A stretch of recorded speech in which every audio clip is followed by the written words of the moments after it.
coordinators. I'm sorry to interrupt, but we're gonna have to do that all again because I had the microphone muted so that people online wouldn't hear the cacophony of free Okay, meetings. So if you okay, can we will, go back to the top with okay, introductions. sorry, Apologies. Maddie, okay.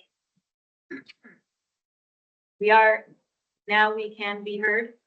Yes. Okay, sorry for anyone that was online. We did start at 1:01 and then determined that the microphone wasn't on, or the volume wasn't up. So we will bring this meeting to order at 1:04 in Springfield, Vermont. This is a meeting of the Land Use Review Board. I'm Janet Hurley, Chair of the board. We are going to do a roll call, starting with Alex. I'm Alex Weinhagen, board member. Jingledean, board member. Goodness, alphabetical order. Kirsten Sultan, board member. Sarah Had, board member. Thank you. Agenda updates, we had none, correct? Correct. Correct. So, and then, I was just reviewing that we've had a few of these now, are taking the board on the road meetings. We had a meeting in Essex, a meeting in Rutland, now we are meeting in Springfield, towns where we have district offices, and we have 2 more coming up. We have been doing this both to be a public-facing board, but also to get to know our district commissioners and our district coordinators and other staff. And for today, Brooke hosted our lunch, and Sarah is going to host our introductory comments and introductions to each other. So, Sarah. So with that being said, we're trying to get out to all the different districts as soon as possible. We were in Rutland last week. We're going to be in St. J next week. Recognizing this is sort of an initial, we'll be back. I think what we're going to be working on is going to be public community involvement and how to be outward reaching. So that's part of where we're going with this. So more to come. Because I think we had a good point that I got from the all staff meeting last week of there doesn't seem to be a whole lot of public, and unfortunately the weather's not really cooperating these days. So thank you for coming out and taking beautiful spring day in Vermont. It's a good sugar snow. It should last for a little bit, get the trees running again, and then go away. So with that being said, I think what we've been trying to do is say a little bit about what we're doing and as outward and what some of our tasks and duties are, and get some feedback from you all too in terms of what you see as being your challenges. I think one of the things that was mentioned in Rutland and Alex in Essex too was we're all newly conform, and so part of this is learning from you all things that are important for us to know that you would like to sort of impart on us, things to take away. So I think it's sort of meant to be twofold of getting out to meet people and let people know what we're doing, but also to hear from you all in terms of things that are important that like us to get to. So with that being said, I'll sort of give a quick overview of what things we're working on. I'll ask you guys to jump into. So I am working on the tier 1A. So what we're working now with is we're moving into an area where Act 250 is going to be more about differential for different places. So the idea is that within your tier 1 areas, your villages and downtowns, in those areas that possibly had some benefits under the designation program from the state of Vermont, is that they'll be able to qualify for a tier 1 or a tier 1A or 1B and have some Act 250 relief based upon the place. Tier 1B may get conferred with the regional plan approval. Tier 1As would have to apply for that in addition to it. So Janet is working on the regional plan approval criteria because the idea is starting probably by the end of the summer, we're going to be approving our first regional plans. And those will have the different future land use areas that will have in it some of those areas that will be very conducive to tier 1s, but it will have a standardized future land use throughout the state of Vermont. A lot of regional planning commissions are working with towns right now in terms of setting those up. We're going to be hearing a couple of presentations today from a couple of the local regional planning commissions. I don't know if you have anything else to say on. I think let's just say a little bit about each of ourselves, just for Okay. people that don't know us, what our backgrounds are, and, I can go back to that. okay, let's So- go back. I'm Sarah Hadd, and as you can tell, I am a planner geek. I Mhm. love planning so much that I skipped it because that's sort of who I am. I am originally from Salem, Vermont, which is my hometown, which is where I drove here today from. I'm very lucky. I still live within a mile of where I grew up. And I was able to get a job in planning. I started during grad school, went to grad school at UVM, in Williston, and then South Burlington, then in Colchester. I spent 20 years in Colchester as their planner and then director. And then was fortunate enough to transition to the role as town manager for Fairfax, which is in Franklin County. It's one of the top 10 fastest growing towns in Vermont. Population doubled within the past 20 years. So that very much that transition from rural to more suburban. Just a lot of the transitions and challenges that go along with that. And was very happy to have this opportunity because I see this as being amazing. We've been talking about since 2018, the 50 years of Act 250 and ways to try and move towards the future and have a chance to sort of open up the hood and start to look at the things that are working well and the things that might need a little bit of tweaking and improvement. And just very excited because I see it as being such a worthwhile endeavor. Spent a lot of years on the planning and regulatory side, doing permits, town plan approvals, and also working on some of the strategic plans. We worked on a heritage plan in Colchester, which talked about where we were going and where we come from and trying to preserve the best of our community. So those are a lot of things I bring to this table. I've spent some time on my regional planning commission as well as my local planning commission. Also have 2 kids, a husband, and 2 cats at home.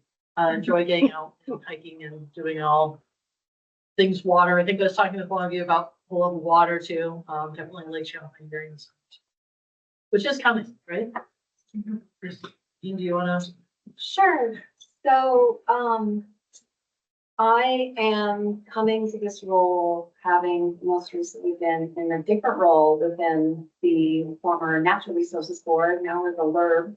I served in the Northeast Kingdom region for over 19 years as the coordinator, administering application review, in a support role on enforcement, determining jurisdiction, assisting all parties and prospective participants and doing the whole list, the gamut of things that go with being a coordinator of Act 250. So I come from the trenches of the program.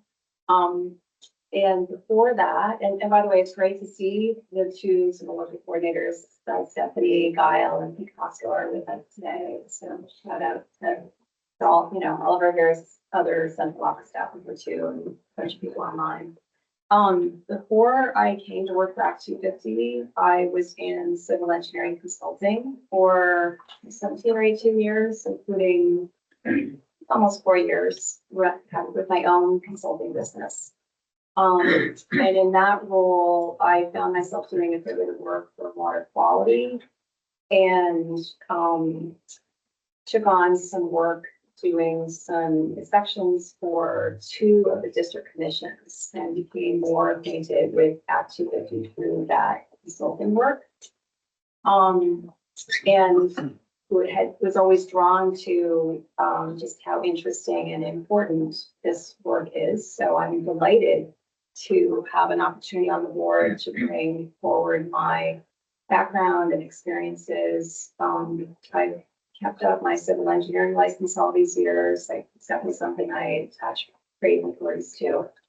And I've always seen, engineering and planning kind of go hand in hand. So looking forward to that side of the board's work as well. I don't know what I'm forgetting, but I live in Linden,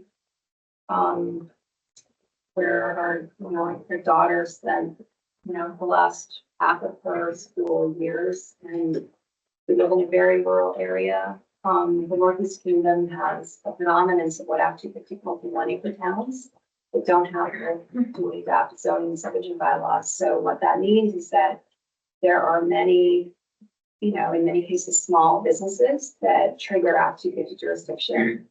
And one of the goals of the coordinator is to provide pre-application guidance to, you know, applicants, all participants. So I definitely bring that rural perspective and interest in enforcement. And then maybe talk about what you're spearheading now. Oh, yeah, so there's a study, a legislatively required study that concerns wood products manufacturing, that for which the Land Use Review Board is to consider input from the Agency of Natural Resources, Forest Parks and Recreation as an important partner in the study. And so that has been underway and I'm the lead on it. And it's looking to find, you know, opportunities for regulatory efficiencies to help support this working lands sector. Looking at the breadth of not just Act 250 permits, but A&R permits, local permitting.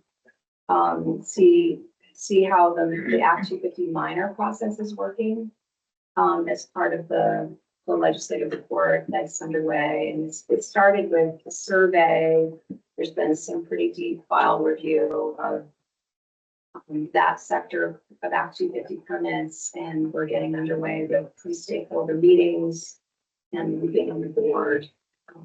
So that's the one. The other thing I'll mention is Sarah and I both agreed to share the lead on the responsibility to determine if there will be a road rule to supplement the language that's already in the statute concerning the new road rule statutory requirements, jurisdictional trigger, and Just what, more than 800 feet triggers Act 250? yeah, 800 feet or 2,000 feet to another road driveways. So the board will be discussing if it's an optional rule that the board needs to decide if it will pursue a rule or not. Maybe the board will do guidance.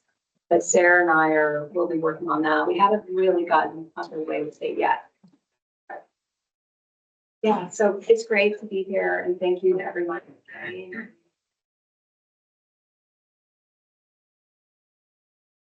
You want to go next? Sure. So I'm Janet Hurley. I currently live in Winhall, right near the Manchester border. I moved to Vermont in 1986. I moved to Burlington, and I worked for a long time at the university in the medical school where I could take 3 classes. And I actually met Alex in 1996, I think it was, in a Okay. landscape ecology class. And that class sort of piqued my professional ambitions, I guess. I had been, you know, sort of aimless professionally. And I decided to go back to school, get a natural resource planning degree, and then I started working as a planner in Chittenden County. And then eventually I ended up as the planning director in Manchester for 8 years. And then most recently, I was the assistant director at the Bennington County Regional Commission. I had been on the commission's executive committee for a number of years before that. So, so I come to the Land Use Review Board with that background and also with an anticipation that this new jurisdictional framework that we are tasked with rolling out will be a smarter way to protect Vermont's landscape and also to address our housing crisis. In terms of what I'm doing what I'm spearheading for the board, I am currently working on the regional plan application and approval process and how we're going to be setting that up and hopefully very soon. So, and I'm also spearheading our work in terms of our obligations under the environmental justice law. I'll pass it off to Brooke. Is that okay? So I'm Brooke Dingeldine. I'm a Vermont Law School graduate, did the environmental law degree as well as a JD degree there. And have been working in the trenches for the past 30 years and have done Act 250 work for all of that time, as well as more recently before the Public Utility Commission, which uses the Act 250 criteria in their permitting review. And I've had the opportunity to represent all sides of issues, large, small developers, municipalities, and neighbors. So it's given me the opportunity to appreciate all the different sides of the issues. And I'm really very excited and honored to have this appointment. And this board really has the diversity of experience and skills and background that really will be able to be effective in terms of knocking off all of these tasks that we have before us from Act 181. My particular task is to spearhead the appeals study. And we've had lots of appeals studies in the past on Act 250, but this one is a little unique. It has to do with whether or not there can be consolidation of zoning and Act 250 as well as A&R appeals. And it's before the board, similar to the way the environmental board used to operate before we went to the court model. So my task is to look at statistics, dig into how to create a model for this new board so that the legislature can have an option and a recommendation as to whether or not to stay with the court model for appeals or go to a board model. And regardless of which model, how do we shorten the appeal process and keep it meaningful with due process, but it simply takes too long to get through the process. That is at least the perception. And so we also have to look at housing appeals and try to specify ways to speed those up as well. So it's an interesting grouping of questions that needs to be answered in the appeals study, but that's been my bailiwick for a long time. So I'm very excited to make sure that we have all the perspectives. And our stakeholder meetings will be in May, first 3 weeks of May, and then we have one in June.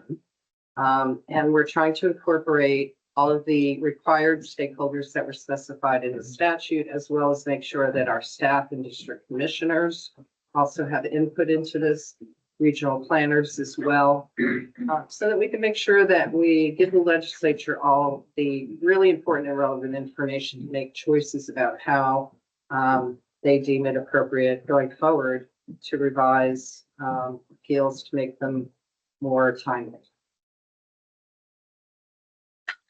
So I'm Alex Weinhagen again, and I reside in Burlington. And like Brooke, I am very excited to be part of the Act 250 team and to learn from all of you who are in the trenches and also work with fellow board members to try to rise to the challenge that Act 181 provided. As Janet said, it's a new way of doing Act 250, especially from a jurisdictional standpoint. And we have about a year to figure it out. So excited to work on that project, hoping that we can get help from all of you on it. I came to this as from the municipal planning arena. I worked as the town planner for the town of Heinsberg for a little over 20 years. And prior to that was a planner in Westford, which is the Northeast Kingdom of Chittenden County, for those of you that know where things are there. But prior to that, I was a wildlife biologist. So I academically, that's my training. I'm not supposed to be a planner. I'm supposed to be running around after critters, but life deals you curveballs and you got to learn how to hit them. So that's, as Janet mentioned, where we met at School of Natural Resources at UVM, as I was getting my master's in wildlife. Worked for, state of Michigan for a little bit before coming back home and getting into planning. My, two items that I volunteered to lead on, for our board efforts are easy ones. We're gonna go through, two rulemaking processes. One to designate tier 3 areas within this new jurisdictional framework where Act 250 review would actually be increased. And also to do rulemaking on a new criterion, within the Act 250 review protocol, related to forest blocks. And we need to, the legislature told us to figure out what those are and where are they and what kind of jurisdiction, and sort of review criteria should we have within them. So, the tier 3 rulemaking will, is what's starting first, and you'll be hearing more about that soon in terms of stakeholder meetings and public outreach. We have to deliver a proposed set of rules in January for that. The forest block criterion 8C has a little bit longer of a tail on it. We have until June of next year to submit proposed rules on that criterion. Yeah, so again, happy to be here with the board and all of you, and looking forward to more conversation with everybody on the team as we go forward. So we have more to get through than we have time. But I think the idea is, now that you know all of us and the things that we're working on, is we absolutely invite you to follow up with us on all these different areas that we're working on and with specific questions. But we'd like to open it up, I think, to, do we want to do a round of Yeah, introductions for? if we could. And before we do that, I just want to point out that Brooke has made 2 chilies, a vegetarian chili and a turkey chili. And there's a salad, and Kirsten made cornbread, and feel free to partake, those of you who came in before the rest of us finished our lunches. It can't come home with us, so before we all leave, it needs to be gone.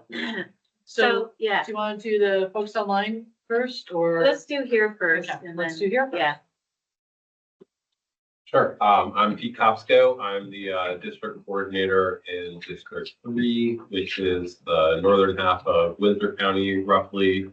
Most of Orange County, a couple other towns and other counties as well. Spent 3 years, worked at DEC before that. Practiced environmental law and Act 250 work in my private practice 20 years ago. I'm Cheryl Harvey from Rochester, and I'm on the District 3 Commission. And my husband and I have a business there, and I've been there in Rochester for many, many years.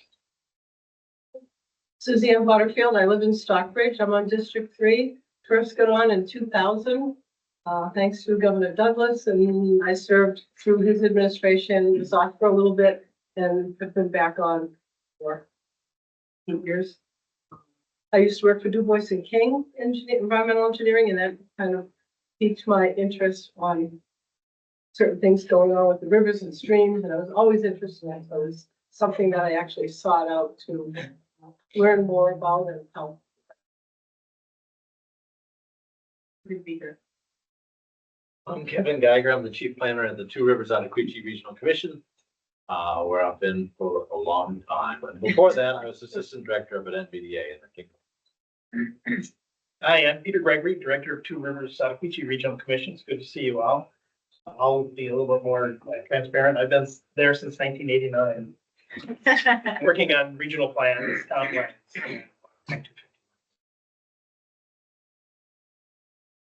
Hi, I'm Karen Ladd. I'm planner with Mount Scotty Regional Commission.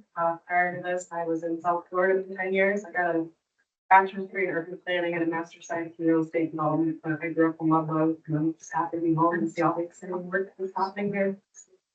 A lot of experience in housing and other kinds of regulations and through that. Pete Fellows, Two Rivers, and I do all sorts of different things for years. Stephanie Dial, I'm the District 2 coordinator. District 2 is Wyndham County, and then other half of Windsor County. And I've been doing this for 13 years. That's a good point. Started off as a assistant and then we moved to coordinator, hired maybe 9 years ago. Schmitz, my man, alternate. Yeah. All right, my family farm just celebrated last year for 250 years of this operation. Wow. Yeah. Of course, I don't work on it. I was an assistant coordinator. I worked with I worked with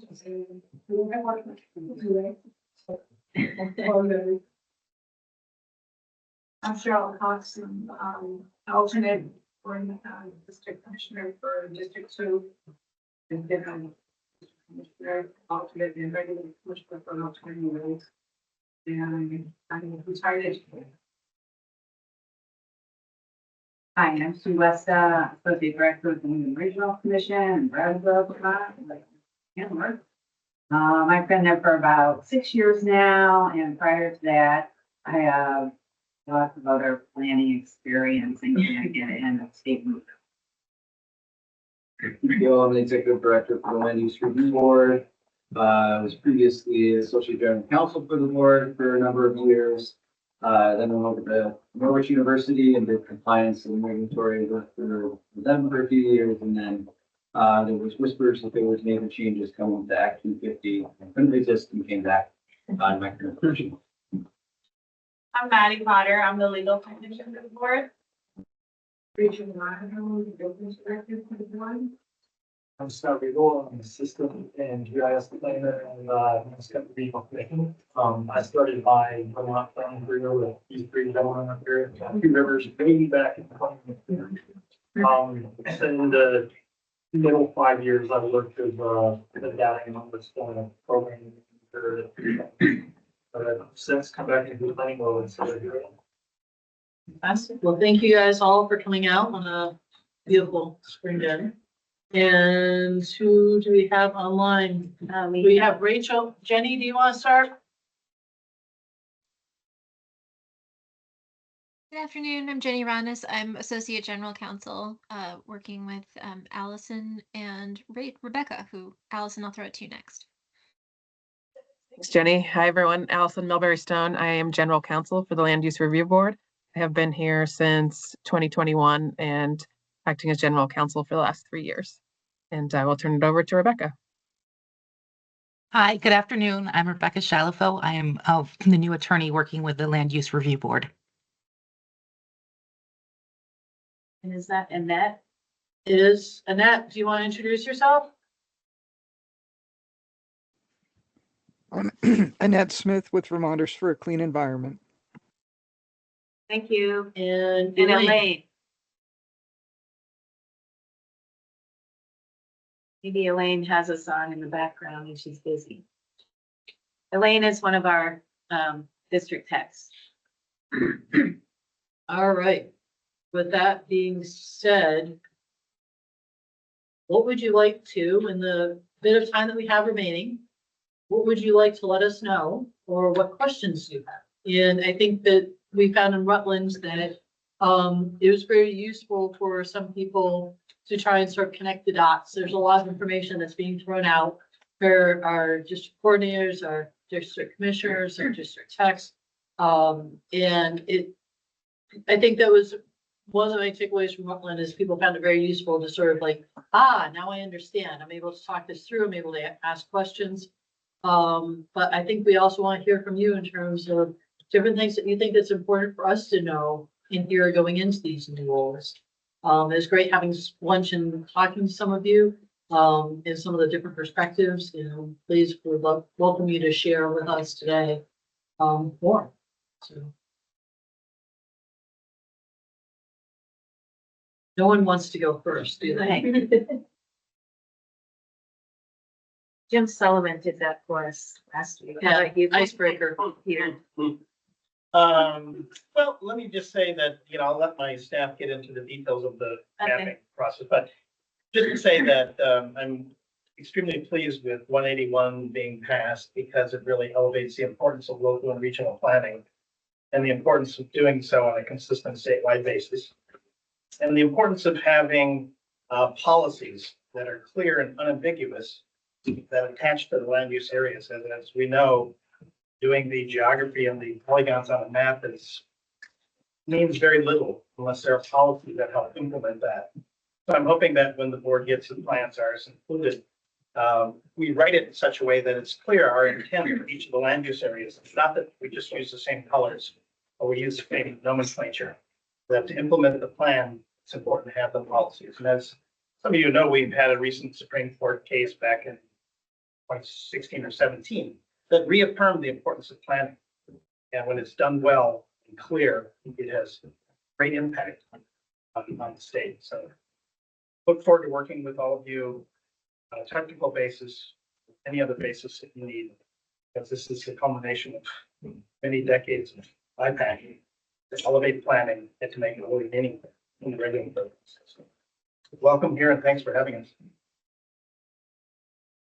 I'm a planner too, Pete, as you know, but I felt the same way about Act 181, that it was a nod to how important regional plans are and how they can be sort of the glue that helps bring, municipal level planning, but also state level planning together. And so I'm really excited when it passed to see like, wow, our regional planning commissions, have a higher profile.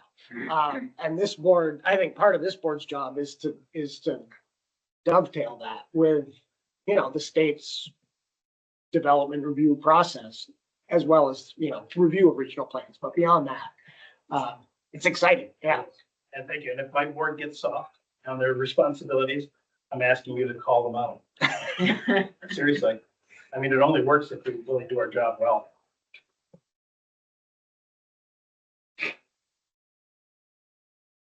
Any other thoughts from anybody in the room or online? Thoughts from the trenches. We have a bunch of different district commissioners here that have put in many years of service. Thank you. It's not easy. And I think sort of connecting some of the dots is Act 250 was enacted as a regulation without a plan. Coming from the local level, your plan usually helps inform some sort of regulations you want to have in the prioritization you want to give them. And so now we have this opportunity that the hard work of regional planning to work and have those conversations with all the different municipalities that they have to try and get so that we have standardized future land use plan for the whole state, which is then going to help inform the regulatory side. So it's a little bit late in coming. It's sort of more grassroots than sort of top down. And it's a good challenge, but I think there are those in the room that can speak to some of the challenges that you've already seen with the previous 50 years of Act 250. I think one of the questions that Alex threw out before one of these, when he was facilitating, was we're all new. We've been on the job for what now? Less than 2 months. If you can recall, when you started, what would you like us to know that you wish that you had known when you first started? What are some of those good challenges or things that you're seeing or some of the evolutions? Just would love to tap into some of that knowledge. I'll start, because I never speak up, ever. I was telling someone earlier that I'm really angry. I'm not angry, I'm really angry. When I went to be registered with the license, a dog was here.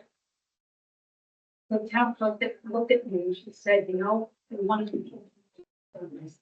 No one in town bothers to us. We enforce Act 250 on the very few. There are a lot of violations out there. I don't know who's supposed to do something about, but it's not even violating a permit. They operate in the middle of our system. And, the guy next door goes through all the process. It probably gets it denied. So it's very frustrating coming from where I've seen it. The other thing is that, I'll be really clear too. We spend a lot of time making decisions. We really talk these things through. And we're three people coming from very different places. Back when I first started, the coordinator was the health commission. Well, we don't let her, she's not allowed. Most of the time, I will ask her to mute herself. So it's the three of us making this decision. And we make it based on what the statute actually says and on what the legal precedent for us says. And then the decision comes out overturning ours, that's fine, not perfect. But it's not even understandable looking at what we look at. It makes no sense. It's just like, no, we don't really believe it. So we do that. It's really frustrating. I don't mind putting in the time. I mind putting in the time when I bother and just don't get it determined without anyone actually caring about what we need. And I'm not asking our told me to know all of the know. I work for actually. No, it's over. I can. Out of our decision. Julia, could you speak up a little bit, or Come on, you're trailing off a little? I lost the last sentence that you just said. I just said, that I'm not asking, I know it's a novel review. I'm not asking for that to change. I'm just asking for a serious review of the project. So Julia, your frustration is with what comes out of the court when your decisions go up on appeal, Yes, that the judge is not that's part of not it. really reviewing it the way that you as a commission do.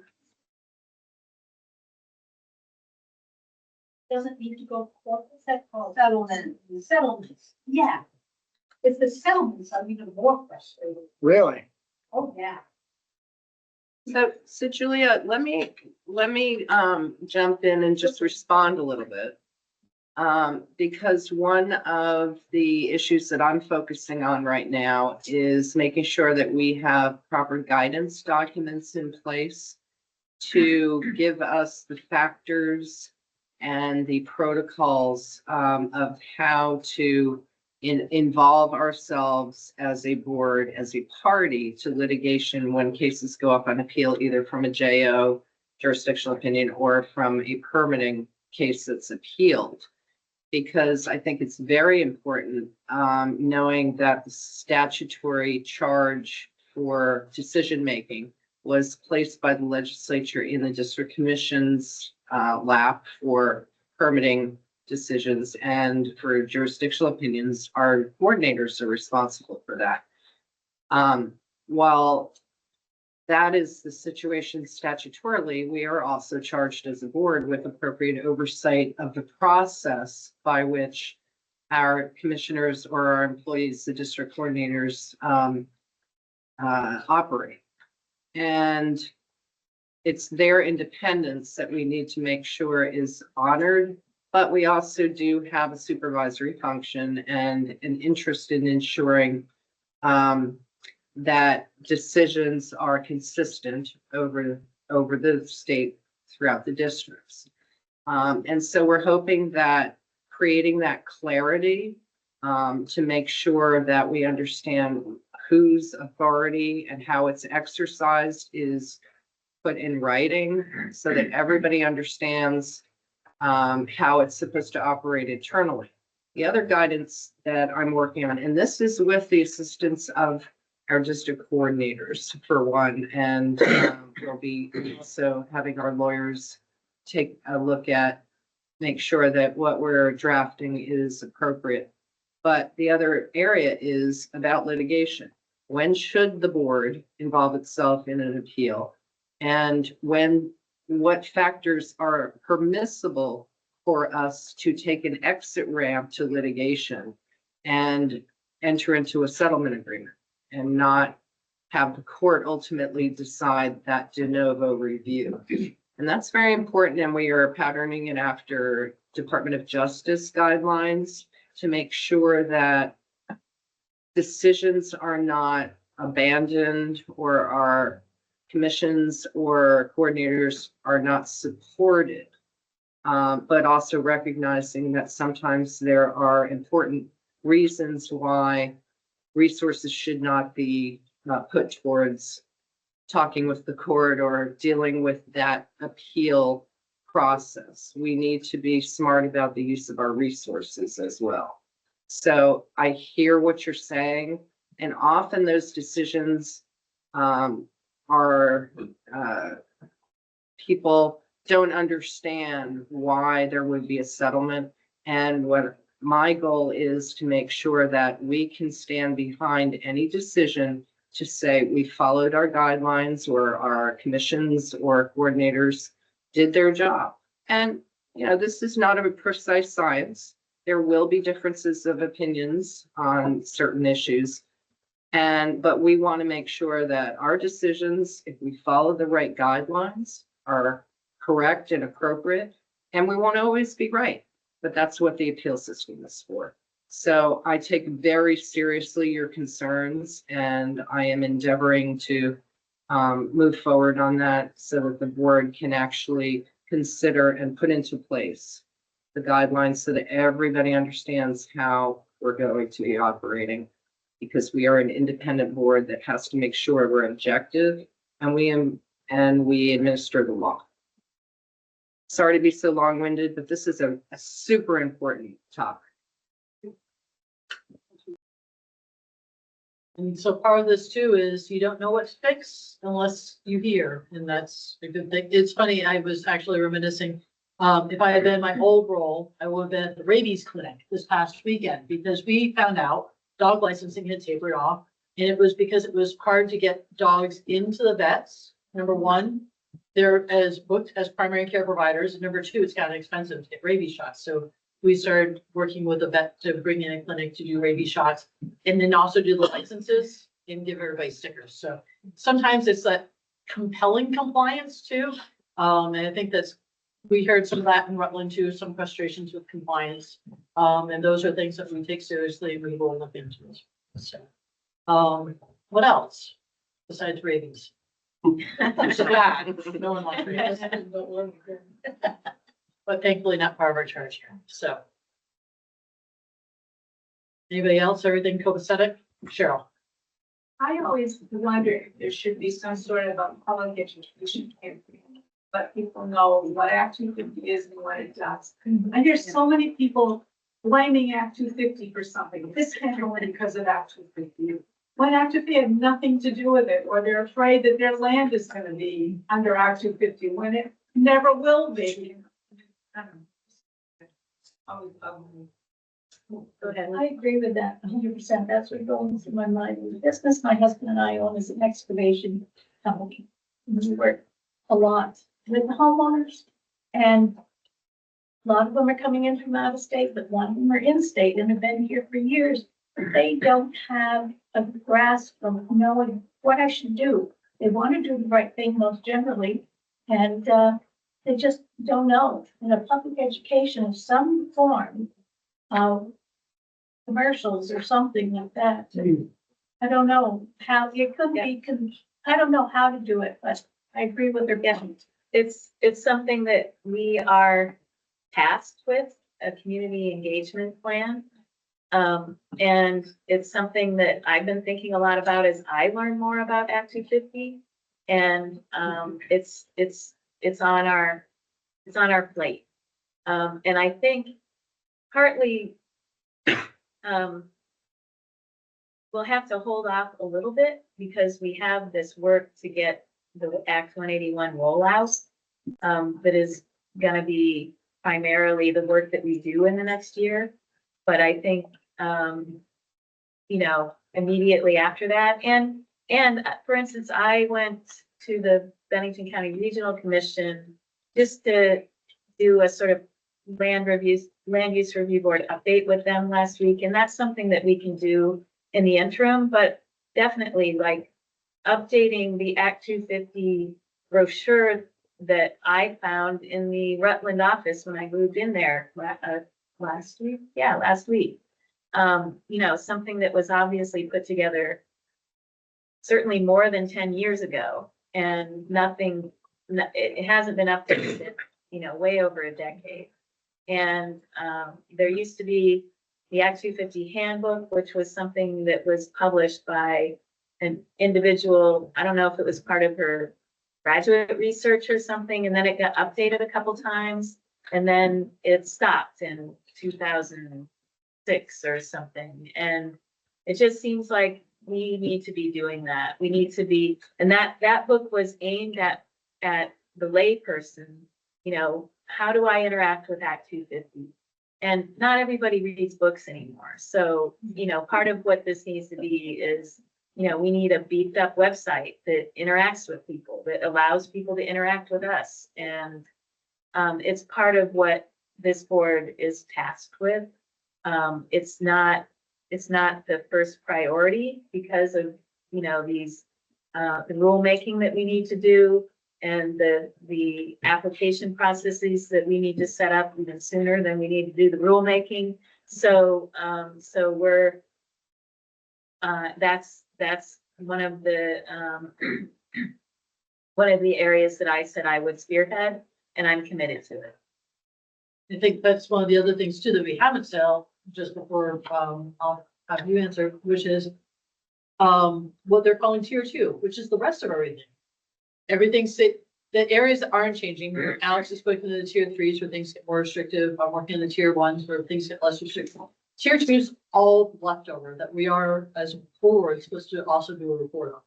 And that's one that we're all committed to working together on. That's February 2026. Yeah, it's not that far away, really. And so that's important to be pulling things together that need to be involved. Kirsten? You know, I was just gonna say, insofar as all the study and the work that's underway, I would say to anyone, like, keep an eye on the website. There will definitely be an opportunity for just general public comment from anyone on these draft studies and reports as they're being developed. And I would love to know from anyone here, what do you think would be effective community engagement strategies, like anything that you would like to see us as a program do? You know, table at events, you know, front porch forum, like what do you think are the best ways? It's really hard to engage the public sometimes, or it's just really hard to get people out.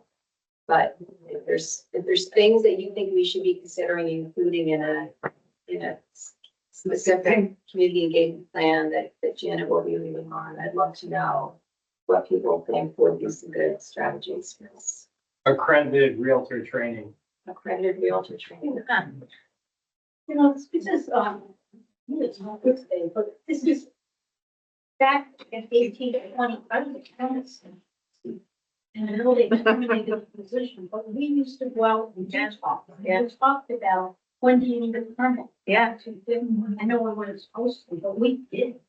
And I felt like there was less. There were fewer violations walking. There were still the people who would say, I can't do it because of that. I don't know how we're ever going to find it. But they had fewer excuses. The people would even say to them, no, that's not. And this isn't your charge either, but the online project review form for Right. small projects is a doozy. Right.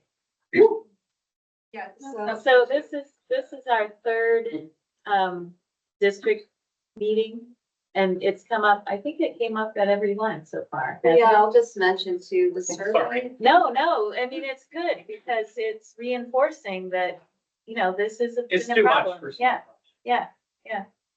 So, And that is our job. Is it? Okay. No, it's not. No. That not this Wow. week. that project review function that you have on the website, that's an A&R thing. Yeah. We are not them. But we hear you, and I completely agree, having used that. Yeah. Whereas in the past, I could just call a permit specialist and say, can I fill out a 2-page form and you get me some feedback? That was way easier Right, than this online version that they have now. and that's part of why you are writing a lot more JOs. I mean, there are other reasons that you're writing a lot more JOs, but it's because there is no permit specialist anymore, and that online interaction doesn't do it. yeah, so I'm just gonna give a little shout out to Pete Costco. Before he came on board as an Act 250 coordinator, he served as a permit specialist and would stay abreast of all the myriad of permits and interact with the public and generate project review sheets. Kind of this is a good system from my perspective. In the wood products manufacturing study that I'm a lead on, I included some specific questions about did you meet with a permit specialist? Did you ask for a project review sheet as part of these targeted sample projects that went back to, I think it went back to 2017. And then also, did you use the permit navigator? And we do have, the response from people sent out just shy of 200 surveys, and we got about a 33% response rate. And what the feedback was did not surprise me based on my own kind of frontline experience working with the platforms. So we have heard this. And the feedback was that the permit navigator was not helpful with permit specialists were.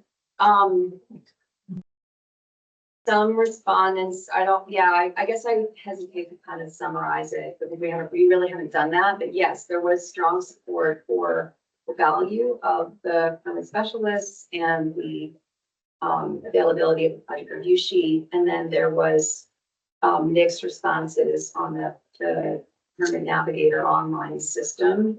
And it was interesting, there were engineers who filled out the survey, there were developers, there were different types of applicants, so people had a different experience, but I think it'd be fair to say that there was support for the permit specialists and the value of recognitions. Let me jump in and just add to that. So our environmental justice obligations, which is the law that came into effect in 2022, requires us to be able to basically make sure that folks can access justice, access the Act 250 process. And these are requirements that go across all permitting programs. So one of the conversations that I'm having, and it's kind of in relation to the appeals study, because one of the problems or perceptions of a problem are when neighbors, for example, or even municipalities who may not be able to afford an attorney, they want to get involved in the system, and because they are pro se litigants without a lawyer, they are viewed or perhaps even become obstructionists in the sense that because they aren't familiar with the process, they don't move as quickly. And so that is something that I am trying to reach across the other permitting programs, ANR, the Public Utility Commission, to see what we can do in terms of establishing a public advocacy office, ombuds person kind of person. And my vision of that is sort of a combination between the permit specialist, who I mean, that was my go-to person as a private practitioner. I didn't know the answer. I called the state and found out from them. And so I think it's a combination between that. And then it's also the ability to make sure that, folks who don't speak English as their first language can get forms that they can understand and read, all of those other issues for the focus populations that need to particularly, we need to make sure and endeavor that they can have due process, but not in a way that creates an obstacle. So this is a big issue that is going to cost money. But if we do it together collaboratively across these different permitting programs, that's where I see that we could actually create an effective office so that we have the benefit that it speeds things up, but people also can participate, which they are supposed to be able to. So I hope that gives some ray of sunshine in the notion, because we do need, and this is not to cast aspersions on our district coordinators, because they do an amazing job in our program with helping folks through this process. They take all comers. So, but we need to do more, and we don't have the ability to lump additional obligations on the district coordinators. We have to have other people who have the expertise to help in that regard. All right, I think we have time for two more. We're gonna take Annette, who's had her hand up online for a little bit first, then we'll get to you. Annette. Yes, I am noticing that the other thing that is in common with the other two meetings you've had are the comments about Act 250 being blamed for the other permitting programs. And I do think that that's something that would be good to try and figure out how to push back on, perhaps with the legislature or even the governor, because this perception, I did it recently with a reporter who, the headline was something about Act 250 permitting hall, and I wrote and said, it's not Act 250, it's some other permit. And so I think that having heard the same thing in 3 different meetings is it's good to know that there's a pretty widespread awareness that Act 250 is often not the problem that it's being blamed to be. Thank you. Thank you, Annette and Suzanne. Yes, we all know that Act 250 is the law, but what this is about is it's a people business as well as the science of it. And for years, I've been hammering on the people who say, cost $72,000 for me to go through this permit process. And that's just magnified by other people, neighbors, whomever, that want to talk about all the problems of it. And I think that the public relations has gotten better. So I think things are a little better. But using an example like, for me, Act 250 is the plan that helps us prevent a McDonald's from being out in a farmer's field. And people can grasp that. And they know it's the law. I met a woman recently, well, a couple of women, but this one lady wants to have some kind of project coming into Vermont. She's not a resident yet. And it's going to be up in the northwest part of the state, in Franklinton. And I told her, I said, the best thing you can do, and I'm not telling you what to do, but go and talk to somebody who's on the Act 250 commission in that district and find out everything that you might need to do ahead of time, rather than starting off in a project and finding out that the things that you needed to do, you get to do. And nothing gets denied and whatever. I think things are better as far as people talking to one another and what we've all been able to do, but we need more, whether it's pamphlets that should be in every town office or something. And Suzanne, I would say, talk to the district coordinator rather than the commissioner. Right, yeah. Yeah, I'm sure you knew that. Right. So, yeah. Sorry, Pete. And Julie. So we're at time and we have 3 regional planning commissions to get through in 45 minutes. So I think perhaps we need to move on with So, that. But yeah. We are going to have. Thank you for this discussion, and please keep talking with us, everybody. Thank you. So, let's rearrange and put Wyndham last so that in case we are running out of time, maybe Matt will be well enough to present at one of our other meetings. I would think he would be, but I am prepared to. Okay, you are. Okay. So, Two Rivers Aquici's up front. Do we want to do them sure, first? And then- sure. Move to the back. No, we have stuff that you can put on. Oh, you're not gonna show us any pretty pictures? We have pretty pictures, but we weren't gonna show them to you unless we really want to. But Okay, We're happy to have your description. Right. we wanted to talk and Okay. then we'll leave you with pictures. okay, So do that. there are pictures coming, because everybody loves maps, right. Yeah, as soon as you see the map, you stop listening. Okay, I Yeah. see, I You know, see how this yeah. goes, right. Yes, for all the Right. planners in the room, if you bring a GIS person, they bring a map, then you're over here. And Yeah, then they all run. We're not gonna okay, let you have that enjoyment. okay, Yeah, thanks. yeah, wait for dessert, have dessert.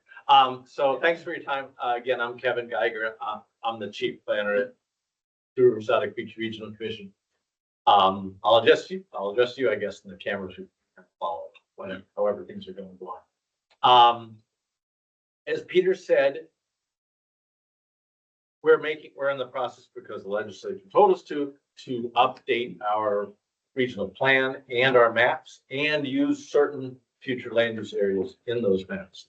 And we're in the process of doing that. We have a full draft map and then we're rolling it out town by town. And as we go, I'm sure we're going to be making little adjustments as we go along. We do take seriously the law. That's where I begin. That's like the instruction sheet, right? So you look at there and go, okay, well, the law says we have to have a future land use area and it has to have descriptions, not descriptions of what's there, but descriptions of the intended future land use there and policies that go with those descriptions. So we're going to do that. And I urge you all to make sure everybody does that as we go forward. Now, those policies don't have to be mandatory. They can be advisory. And we write a lot of advisory policies. We do have some mandatory policies in our. But they all have to further the state planning goals. And so we kind of begin with that, especially that goal of compact settlements surrounded by open rural countryside. Because it's the easy one to think about visually. Every person can kind of understand that. And the best way to think about that and how we use that in our mapping process is like a pressure gradient. Is essentially there's out here in the kind of ether of the rural conservation, there's not much. And then as we come in towards village, there's more and more and more and more. And that land use goal intentionally does that. It pressurizes development into those areas. Development doesn't get to go and go and go. And so in the mapping, how we begin is we begin with the core areas or settlements. There's a variety of names for them: village areas, village centers. By the way, I know you didn't do it. The village areas and village centers kind of sound like the same thing to the average person. So, but that's what it is. That's on my radar too. Yes. So, I gave that feedback. so we have all those little flavors of the core areas. And we begin there, slotting them in, basically given the statutory language and stuff. We're mainly going to use a few downtown centers, and then most of the things will be village centers because we have designated areas, which is yet another kind of complexity of stuff. And so we make that small, and then we only go out as far as we have to. And as far as we have to is obviously what's currently designated. And then our next question is there stuff on the ground that makes sense, that's there right now, that everybody wants? And what can absorb the housing target? Because they're supposed to have a significant majority of the housing target being able to go in there. So if we have a village that has no sewer and water, we go, wait a minute, we're going to have to make that thing big, assuming people are going to build wells and septic. And how big is that going to have to be? Okay, well, about an acre a lot. And then how many houses are they going to need? They're going to need 20. Okay, so we're going to need 20 acres or so here. Can we do some in the village? Maybe. And that's how we go until we get to the edge, basically, of those core areas. And then we kind of default to rural general. Then we don't keep going. Then we start at the other end and go out to the far reaches of the galaxy and work our way inward from rural conservation.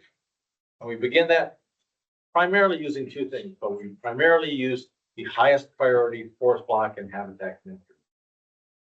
And then we look at parcel size, large parcel size, we look at, current use and other things, but then we work our way inwards. So you pretty much have the most remote areas with the least development, because that's the kind of goal.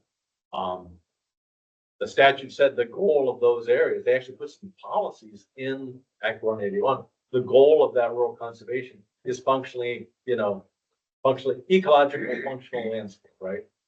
So it's got to be big.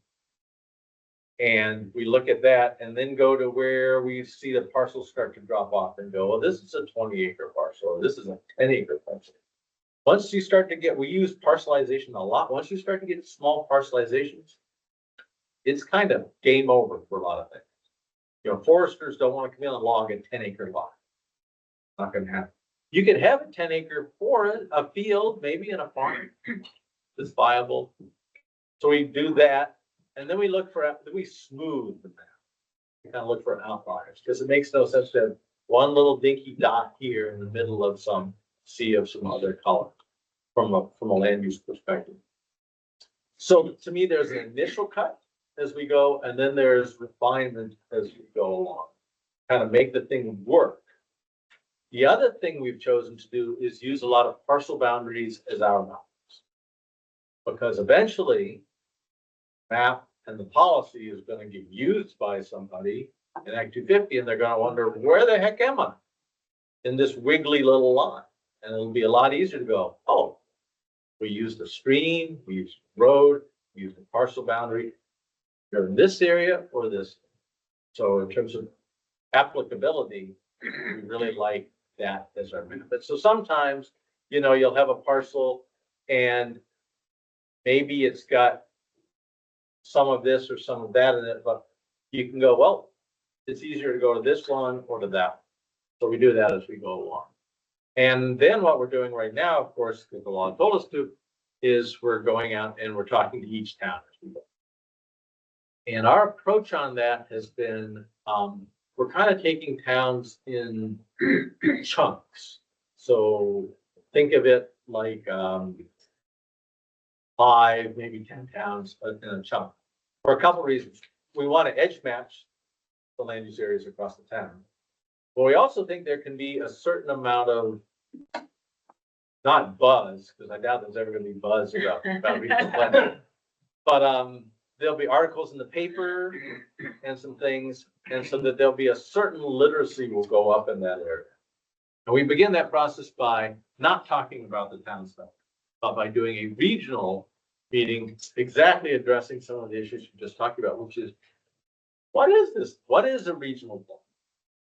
What is Act 250? When do you, because those things go hand in hand.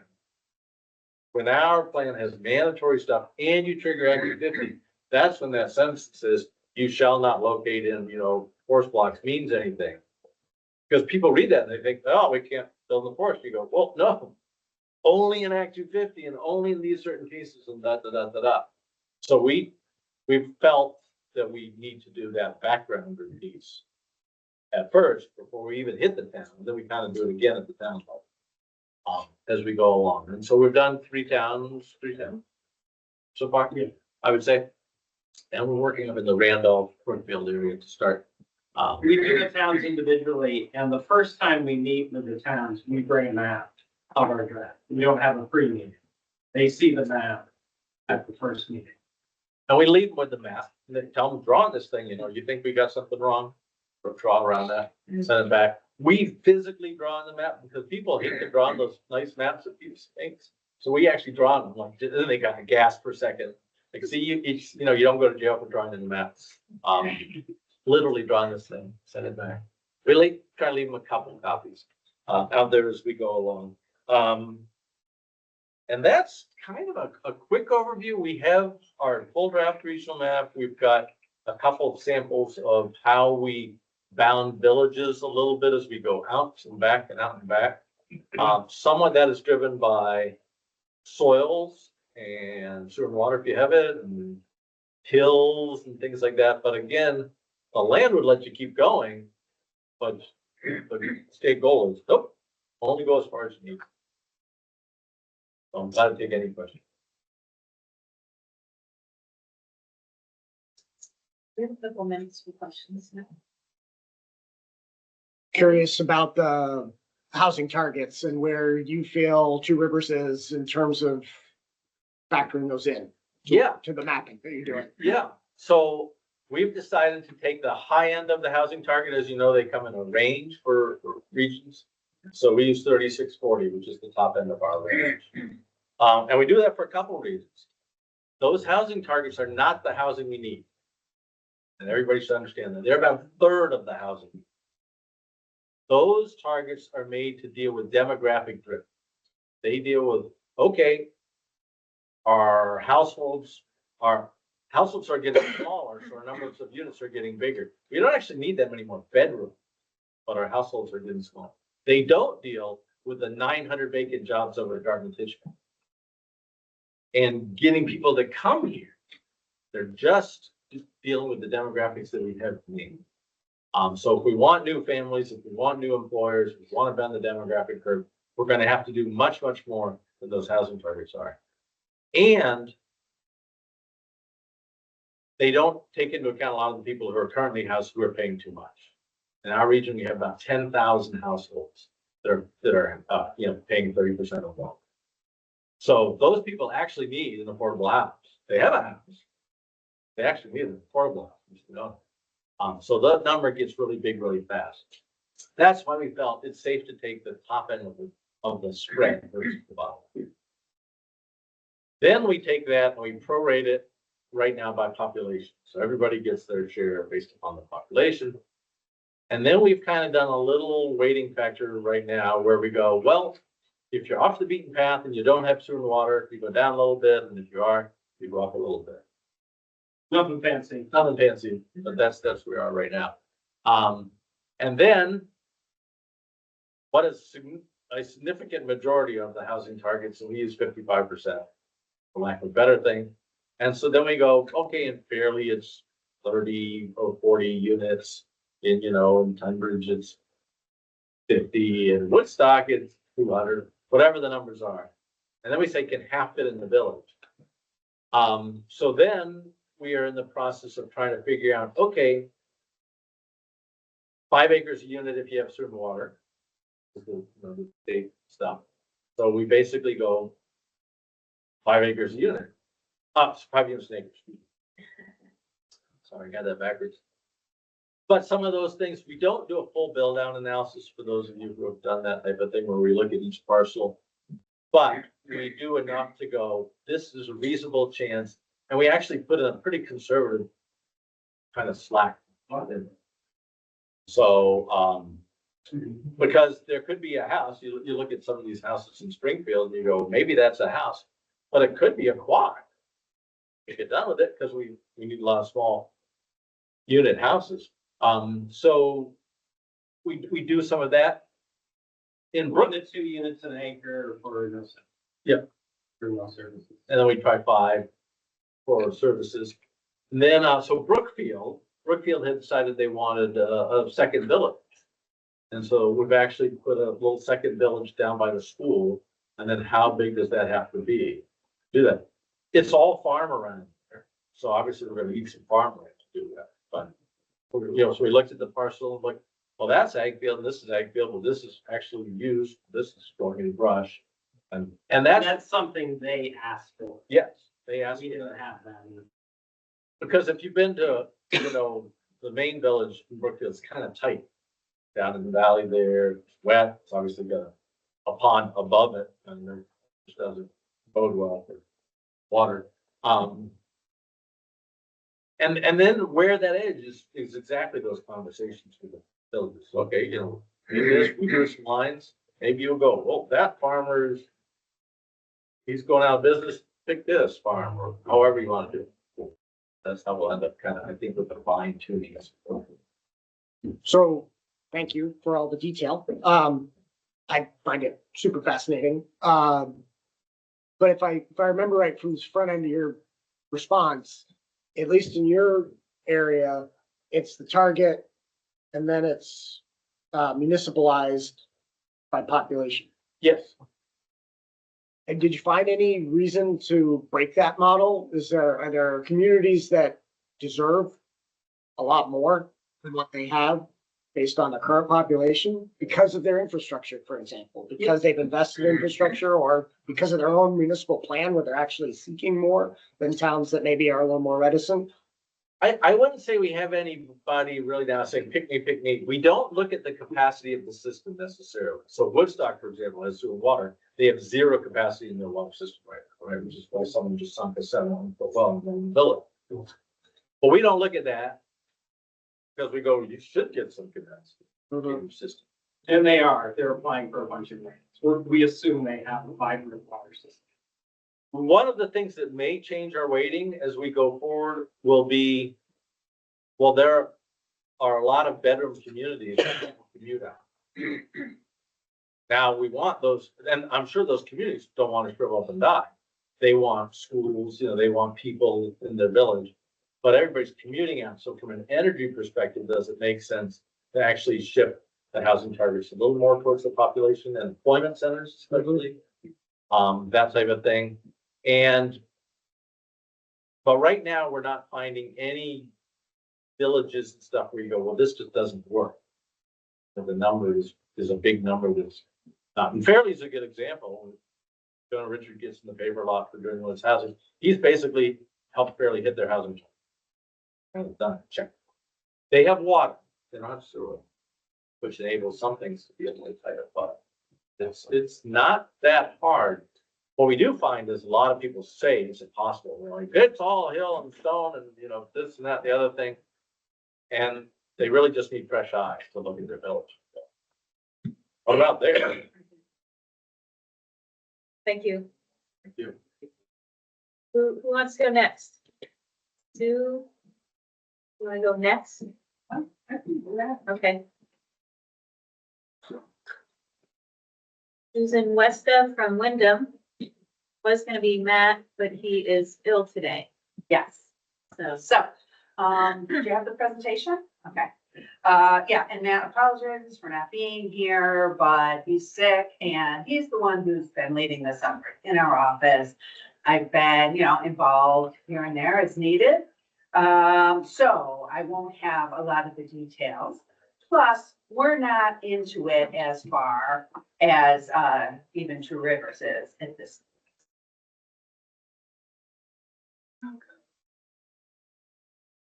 There you go.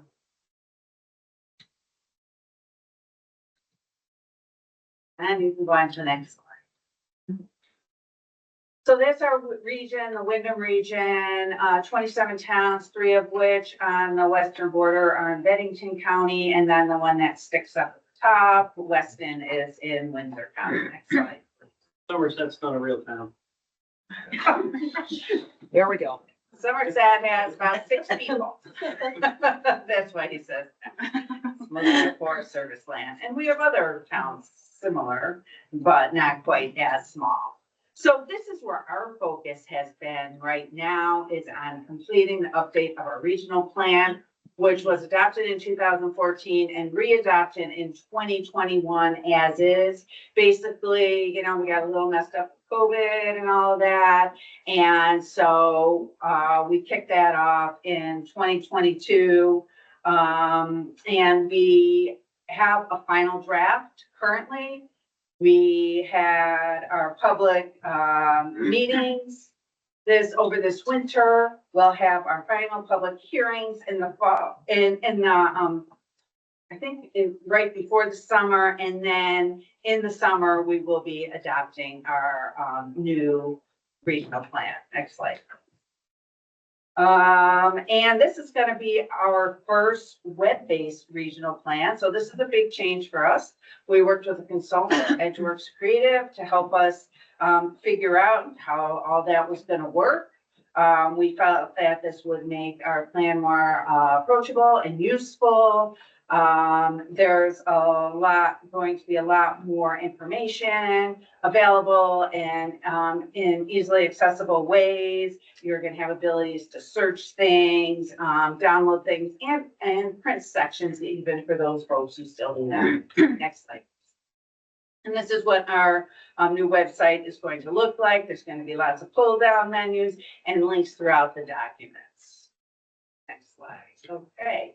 And so this is really where we are in terms of the regional plan update.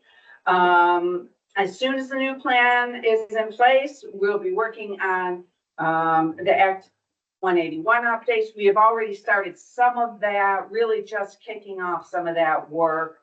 Although Matt has presented the process to our full commission in January. And we are just starting really to think about those future land use maps and the housing targets. So I don't have a lot to say about any of that yet. Next slide, please. We're going to begin that engagement with our communities. Matt is going to hold a general webinar with all our towns soon to introduce them to all of this. And so, it could, because it is gonna be a little confusing, because we just finished the regional plan update, and now we have to open it up again, but that was just kind of bad timing. I'm sure, we'll figure it out. Next slide, please. And we hope to have, final versions of the maps and the housing targets, by next winter. And then we'll be meeting, with our towns as Two Rivers was talking. And some of our towns will be more interested than others, depending on, if they have 6 people and it's all forest lands, this, might not mean a lot for them. But, to some of our other. Next slide. Okay, so, we are on target to have, final approval in, summer of 2026. We will be presenting to our full commission in the spring, submitting to the Land Use Review Board for approval, and all with goals of completing, having a complete final document available in the fall of 2026. And this is talking about maps, and it's kind of hard for us to see at this scale, but this is our current future land use plan in our current regional plan. We don't really expect a lot of changes. Where it will be, redone to match the new methodology, language, all of that. But as you can see, we have a couple growth areas, of course, around Brattleboro and Bellows Falls, a little bit in Wilmington. We have many small village centers, and a lot of green space in between, which we hope to maintain. So, Susan, yes, you said this is your current map? Because it has all the statutory future land use categories, so you already have those? It's pretty close. Oh, Yeah. Mhm. Yeah. And the boundaries on here are pretty fuzzy, we'll Yeah. be reworking. Okay. And, oh, yeah, go on. Well, so this is kind of a question for you and Two Rivers. Well, and I love the description, by the way. The other RPCs that have come forward with draft plans haven't provided all that great contextual background information about how the plan is aligned to be drawn. So so will they be provided to the board, for review and understanding at that parcel level scale? Like, will users be able to do that? Yeah, the maps are high def enough, you could zoom to Zoom a right single parcel. Okay, Chittendens is already online. We can all. I just wanted to make sure, 'cause like this one here, obviously, so zoomed out, It can be in one layer Yeah. on a viewer if you guys can pull it up on your laptop. just confirming that. Because eventually, format. when it gets used in an Act 50, you're gonna wanna know where you are. Of course. Well, it'll be in a GIS. Yeah. And I'll make sure our GIS person does. Oh. So that. They talk all the time. Scott, Jim, and we're tight. So Sue, it sounds like this Act 181 regional plan requirement hit at about the worst possible time for It's one way yours. to look at it. Was there talk about possibly stalling the current effort instead of trying to adopt this year and then It adopt just again? felt like it had been stalled too much already, Right. and we needed to do Right. it. Like COVID and Mhm. you had these, web consultants. Yeah. Yeah, exactly. BCRC was in a very similar place and they Yeah. had to adopt because theirs was expiring last year. And so they did a quick and dirty. And now they're doing this. And it's confusing to people. They're like, didn't you just adopt a Right. plan? We adopted it in February because we wanted to focus on this stuff. Everything else is kind of done. Yeah, yeah. Thank you, Susan. Okay. Rachel. Oh, Annette, go ahead. Are you there? Annette? Yes, Yeah. I raised my hand because I didn't see the presentation at all. And I'm not sure why, but if it was not, it won't be on the video, I don't think. I'm not sure what happened. And Okay, there's well, no- we can yeah. get a PDF of the PowerPoint. Could you please do that? Because Yeah, it's basically what Susan West has said with a couple of pretty pictures and a final map. But well, just so you we'll know, make- technically something is going on that whatever was Thank you supposed for to be letting us seen know. was not being Yes, seen. Okay, thank you. you're welcome. And we'll make sure it's on the website. Jason? I'll say a few things, but then I think Aaron's. Aaron's gonna do it? Do you have a Okay. presentation? Yeah. Okay. So I'm Jason Rasmussen with Mount Scottney Regional Commission. Aaron's gonna do most of the talking, but just a few things in context. We last updated our regional plan in 2022, so we feel it's reasonably okay at the moment. So we're really focusing on some strategic updates. Primarily, it's the future land use piece, housing targets, and a few other things. Like Kevin was saying, we sort of worked from two ends. So we're focusing right now on the downtown areas. We have sort of the water, the sewer, and the sidewalks mapped out, and we're trying to just get a lot more specific and building out how our centers and our planned growth areas are. And then we're going to focus on the most rural places, and we're sort of meeting them. We're trying to get a final draft to you folks for a review by the roughly December or January. And then figuring to make some changes or whatever and get it hopefully finalized and adopted by the summer if that's possible. Let me just ask online, do you see the first slide for this next presentation? No, I see the same thing I saw before, which is a circle that says MC in the middle. This is Jenny Ranas. I'm seeing it on our side. You may want to make sure that you haven't pinned a speaker. Oh, so Annette, it might be you because others are showing us that they can see it. Okay, on I'm glad somebody can see it, so I'll take care of my own stuff then. Thank you. And again, we'll I can make see sure it as this well. is online. And now it Jenny's- just showed up. Oh, okay, great, great. Do you want to run this or do you want to just tell me when to move? Would you mind? Sure, yeah. All right, so Jason kind of give you a nice overview. My name's Erin Ladd, for anybody that's online. I'm a planner with Mount Scottney Regional Commission. Our executive director just gave a nice overview of kind of where we're at. And then this spreadsheet is just going to kind of show you what we've kind of done to date and where we're headed from here. So our agenda today, we're going to kind of go over our outreach schedule, our mapping methodology, our housing progress, and our regional plan updates. So our outreach schedule, what we started with the select boards. And then after that, the past couple of months, we've been meeting with the planning commissions. To do that, we created a pretty in-depth spreadsheet of the Vermont statutes. And then we compared that to our existing regional plan. And then we only have 10 towns. So I went through and I took each town's zoning category and future land use category. And I created it on a spreadsheet so we can just kind of see, okay, what's going to fit best, with the, first you start with your regional plan, then your town plan, then your bylaws, and kind of educating everybody on that to make sure everything's looking consistent across the board. We met with our regional planning committee and they gave us some feedback on it. This was the agenda that we used. And then we just took the spreadsheet to every planning commission, met with all the zoning administrators and kind of walked them through that.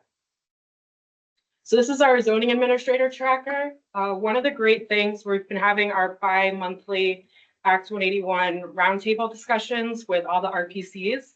And there's a SharePoint file right now that has been really, really useful. And thank you for Chittenden County did a great 2-pager. I copied quite a bit of it and created our own for Mark. And then we met with the zoning administrators, and then I took this to the planning commissions. So we still have to meet with a couple other key planning commissions, but this kind of gives us a high level of what are the key things in relation to this act that our towns need to see out of our new regional plan. This again, this is our towns. This is more the Act 181 outreach. Now, our mapping methodology, we took our 2022 future land use and then kind of assigned what we thought was going to be most realistic, and we created a future land use map. Thanks to Scott, made a nice interactive online map. We've also working with the SE group that's helping us with our online mapping needs, and they're going to be creating a really nice online platform for the public to be able to go and give us feedback on anything, in addition to our face-to-face meetings with the planning commissions and the select boards and the zoning administrators. So this is really kind of what it's looking like right now based on our prior future land use and our draft 2025 future land use map. These are really the categories we're assigning everything. More of it. Now, the housing progress, this is really exciting. We've been seeing a lot of our towns. Chester started a housing commission a year ago. Springfield just enacted a middle income housing commission. West Windsor, their planning commission has been very involved. We're applying for a municipal planning grant for housing related studies. They've all been really involved. And the Springfield Housing Coalition, we're going to be putting together a subcommittee with other RPCs, people in the area, just other interested and affected parties. And it's been gaining a lot of momentum. Chester just had a really good charrette for a 130-acre town-owned site, looking to do some, middle income workforce housing on there. Lots of opportunities. We're doing the next one. Kind of blurry, but this is our draft housing targets spreadsheet that we put together. We did all our towns, which ones have zoning, subdivision, town plan, who has an existing center, who has a public water supply, and who has a wastewater system. And then we took our future land use categories that it's again, still a work in progress. And we're really pushing that. Like, this is still a work in progress. This is going to be collaborative. Like, let's talk about the numbers. And we're going with the high end number, which is 1,781 homes. And then the spreadsheet breaks down to each town what the zoning categories they are. But we're roughly going to be assigning about 30% to the downtown centers, 30% to the planned growth areas, and then kind of going from there. So this is just our regional plan updates. This is also a spreadsheet we've been sharing with our zoning administrators. I'll be presenting this to zoning administrator roundtable that we're having tomorrow in our office to keep everybody in the loop. Just kind of talks about our next steps, our milestones. Again, I'm just making sure everybody knows this has to be adopted by December 31st, 2026. Okay, like no excuses. And then these are just our milestones to date so far. We really want to have all our future land use map housing targets and all our meetings with our stakeholders really wrapped up by the end of the summer. So we can start submitting our draft at the end of the year for review to get our regional plan enacted for new one. And the next one. Yeah. Any questions? So SC Group is providing the mapping tool. Yes. But then RBC staff use the tool to refine plans for the municipalities. Yes, and they have such great technology available, so we're hoping to really have a really nice online story map for the community to be able to provide feedback on it as well. So.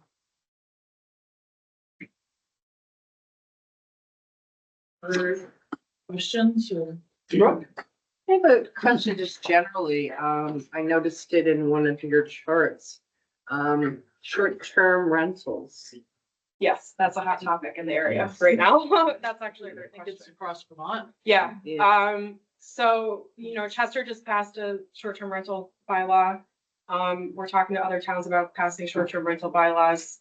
Chester's funding their housing commission with a lot of the money they got from short-term rentals. So, Chester's really doing a stellar job going with all the housing targets and making sure we can bring some more permanent housing to year-round residents. And really what they did, I think, is a great model for people can use their short-term rental ordinances.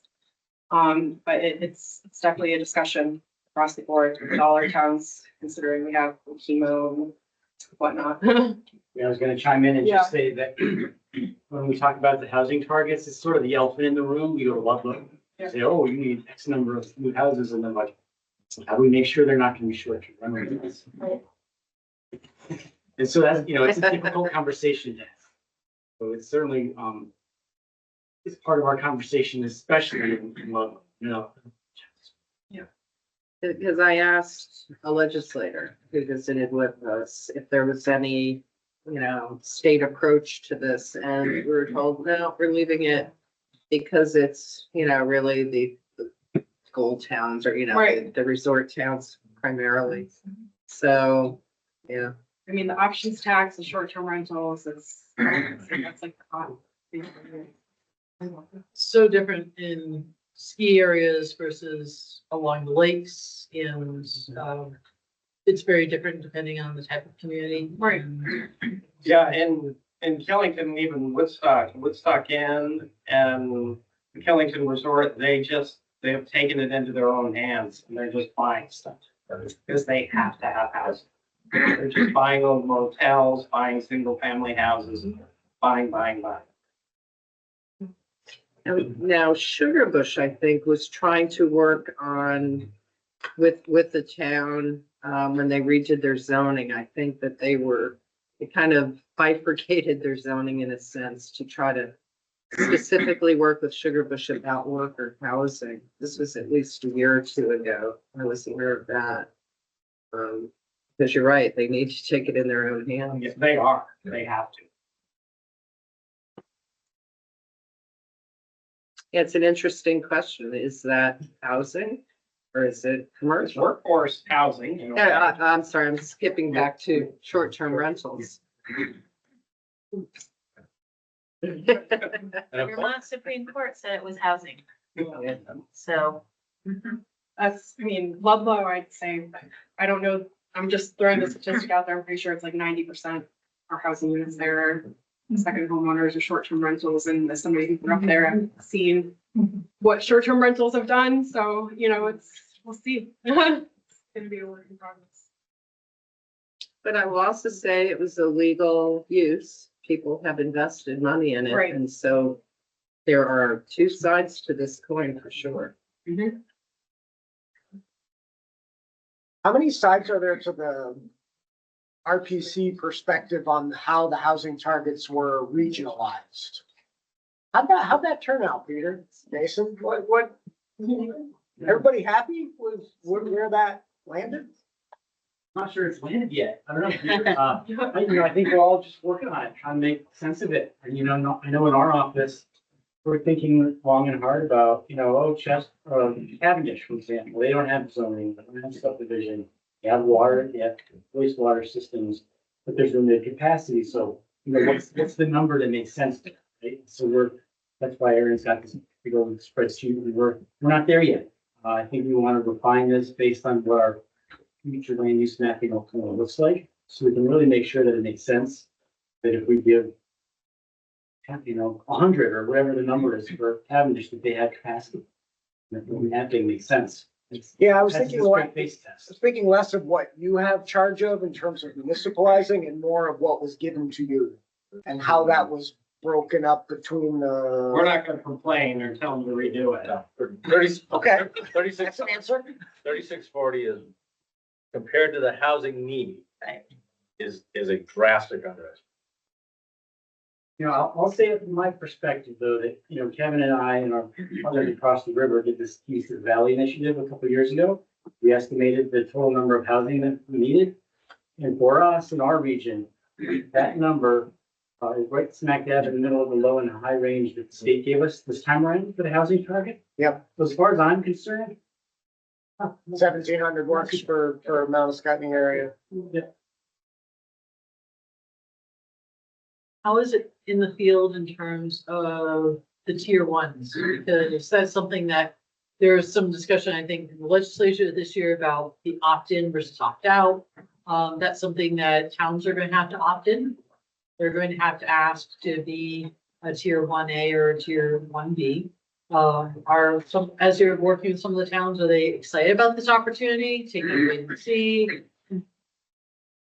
But early to say in our region, because we're just now having those discussions, looking at maps and going together with size and what does that mean?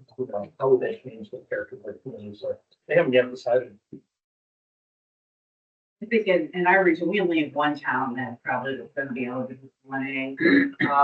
And, you know, we have a lot of towns too with no zoning or extremely limited, you know, capabilities, so. They're nervous, and some of them get more, you know, nervous than others. Some are, you know, afraid about housing targets, some of these not comment, you know. No police about this, but.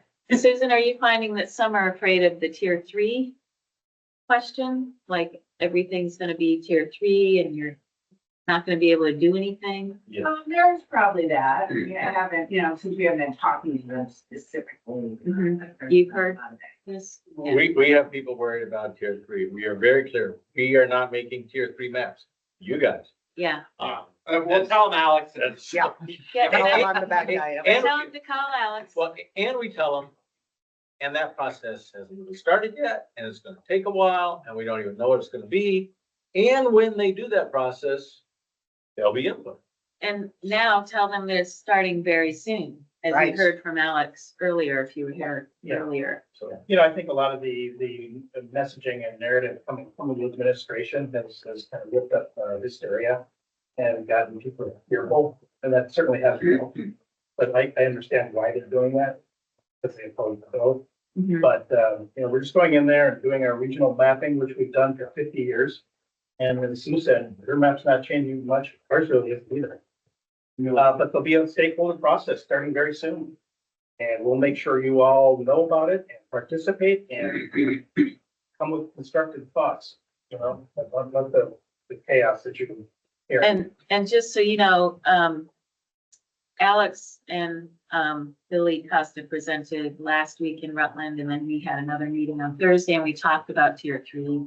So it's already being talked about, and the, you know, the misperception that those rural conservation and working lands categories are gonna be tier 3. I just wondered if that was coming up for you, because it's come up in other regions. and Yes, People are afraid that if you call me rural conservation, that means I can't do anything, and, Yeah, there's both jumps. There's that map will just get sucked into the LURB and it'll become the tier 3. And then it'll mean you can't do anything. And you go, well, that doesn't know what activity means. You can't do anything. Just Right. means you got a permit process. right. Um, But also, it's not gonna be those categories are not what's informing tier 3.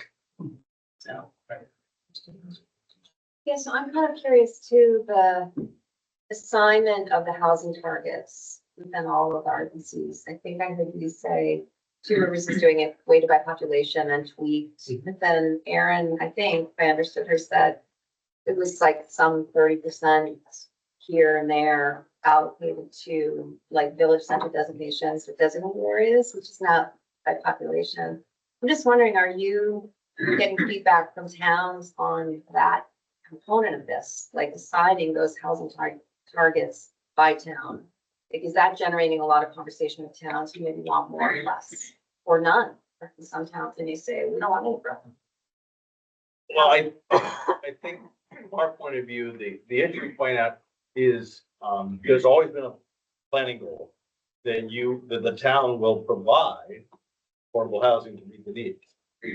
That's always been there. And the tough part is they look around and they go, well, what do you mean provide? Well, you don't provide housing. And so we have to do that little planner decoding to go, well, this means not that you literally provide the house, but that you work on your regulations, or you use a bunch of land you own, or you do other things out there. And so that's been the feedback we've had so far from our executive committee is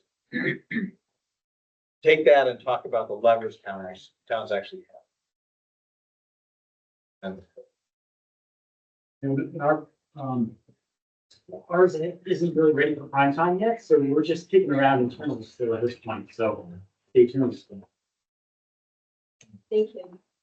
So we've come to a 10-minute break point on our agenda. Anyone would like to stand up and walk around? And You can still have turkey chili or vegetarian chili. Right, round two.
standing item on our agenda going forward.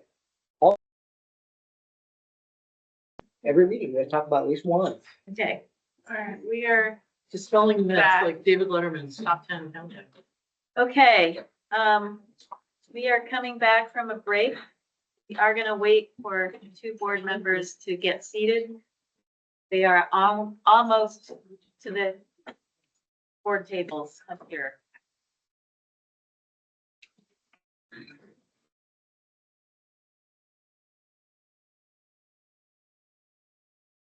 Putting the chili in the cooler.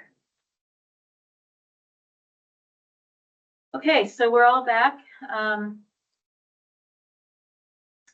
Is there any public comment from anyone on non-agenda items?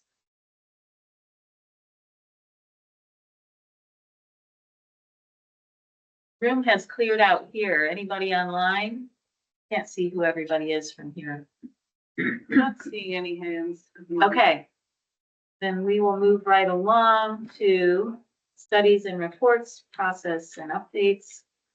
You want to do consent agenda? Oh, I'm sorry, I skipped one. Yes, thank you, Sarah. Keeping me on task properly. So let's review and approve the March 17th, 2025 meeting minutes. I'll make a motion to approve with corrections. Second by Kirsten.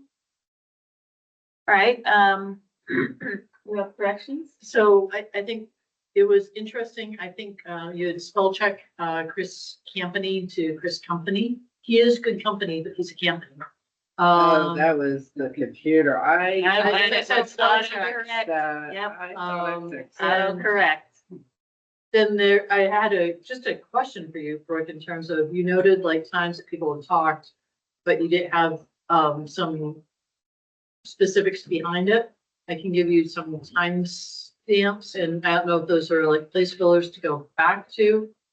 Or Well, maybe there you was, can just say there was discussion do that as instead well. of having each individual.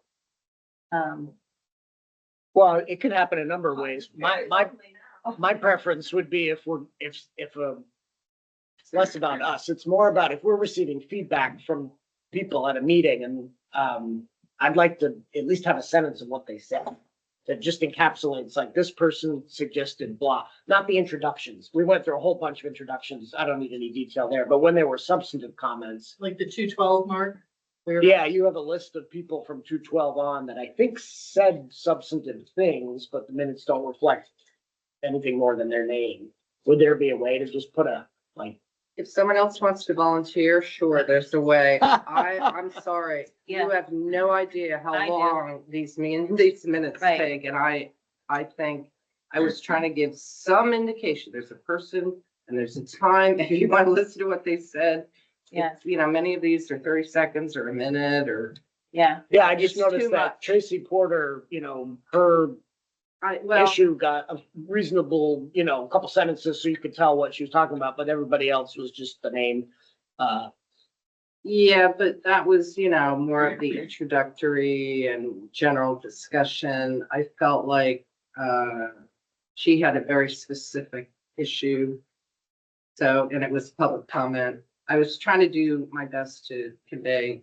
Yeah. so I think That was that, a little bit unusual. It's not like I'm. I think that it's fine to say after the regional plan update and future land use mapping presentation, there was further conversation about regional planning and future land use maps, period. And I will apologize too, because I was supposed to send you one sentence about my report. I did not do that, so thank you. I think you very well encapsulated it. I think the great part about having all this participation is getting the feedback. I think as long as it's encapsulated, that's fine. I just wasn't sure that, just given their timestamps, there was anything else other than their name and timestamp. But I would agree, if there's a summation that sort of captures the highlights, I don't need to know specifically who said what, if there's more conversation.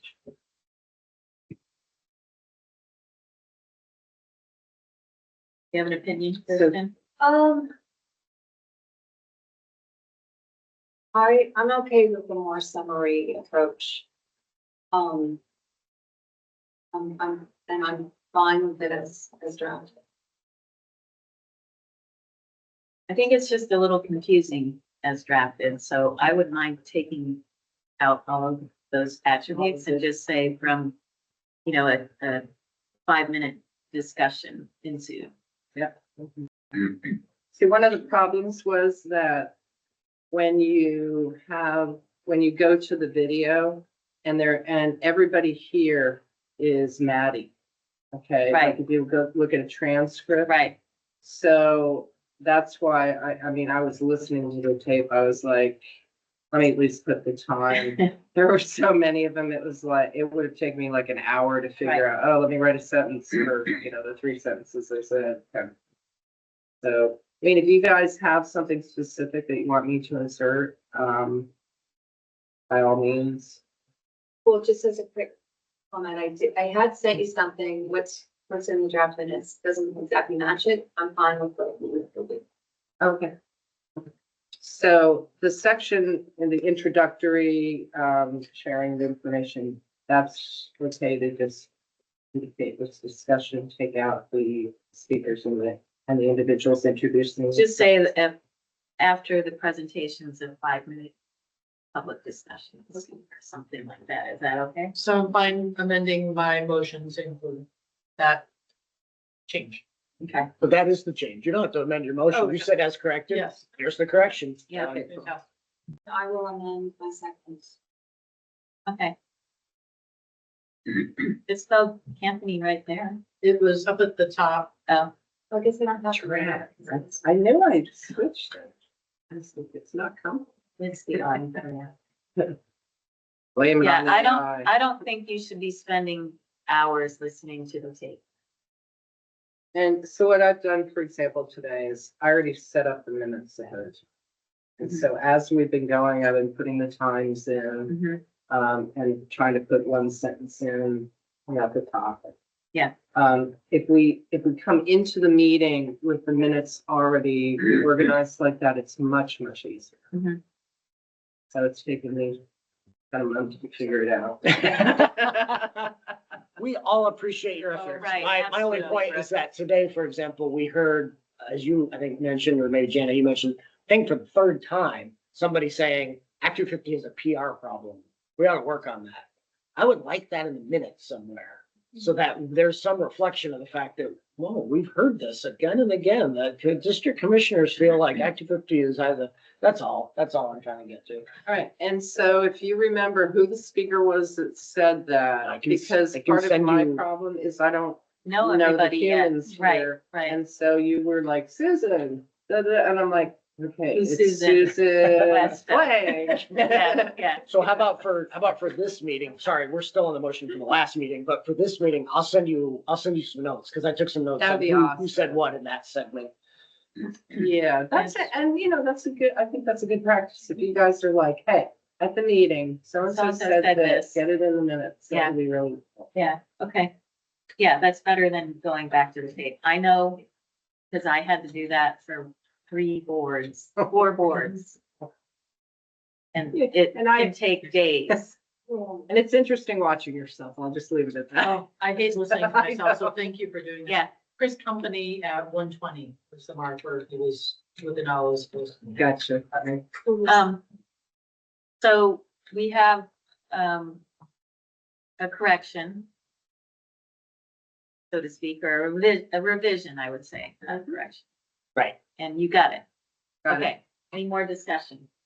Anybody out there have any points they want to make about our minutes discussion? Okay, so all those in favor, please say aye. Aye. Aye. That is unanimous. We have approved the minutes of the March 17th meeting.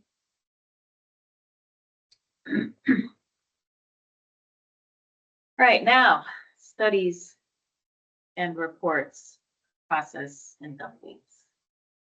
Start at one end of the table. Which end would you like? Hey, for Alex. Actually, can I do the order, because I already have the. Oh, okay, go ahead, Brett. How about, Kirsten first on wood products? Okay, So, Wood Products is continuing to advance along its established path.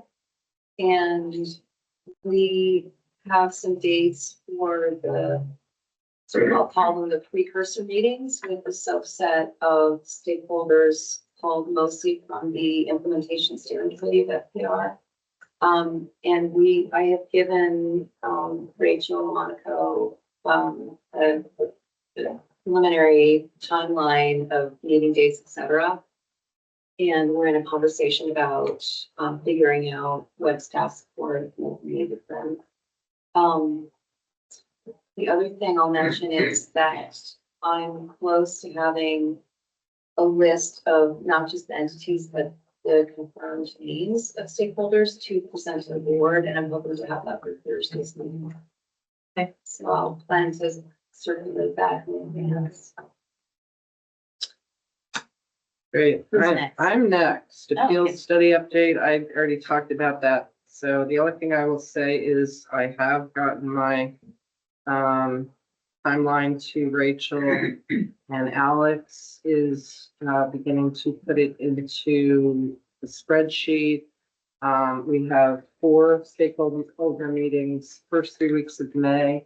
But then we're skipping to the 5th week of June for the 4th meeting because we could only get Friday for the location we're looking for, and we didn't think that in the afternoon would be good time on Friday. So we'll have 3 weeks of stakeholder meetings in May, skip a week, and then finish up the first week in June. Do you have the dates in your mind or in front of you for those meetings? Rachel probably does. We have dates on the calendar. I went ahead and we boosted the meeting space and not earlier that I thought we were nicely for a larger group meeting. And the only problem is that that space is mostly available on Mondays. So during the month of May, perhaps the first few weeks in June, we might need to think about Changing our changing this regular meeting. schedule meeting, but Okay. when we're full program facilities and, all the technology that will work. Okay. And Alex, I mean, with the extra needs, we'll be able to get that, work and Kirsten have a snap that we can. Okay.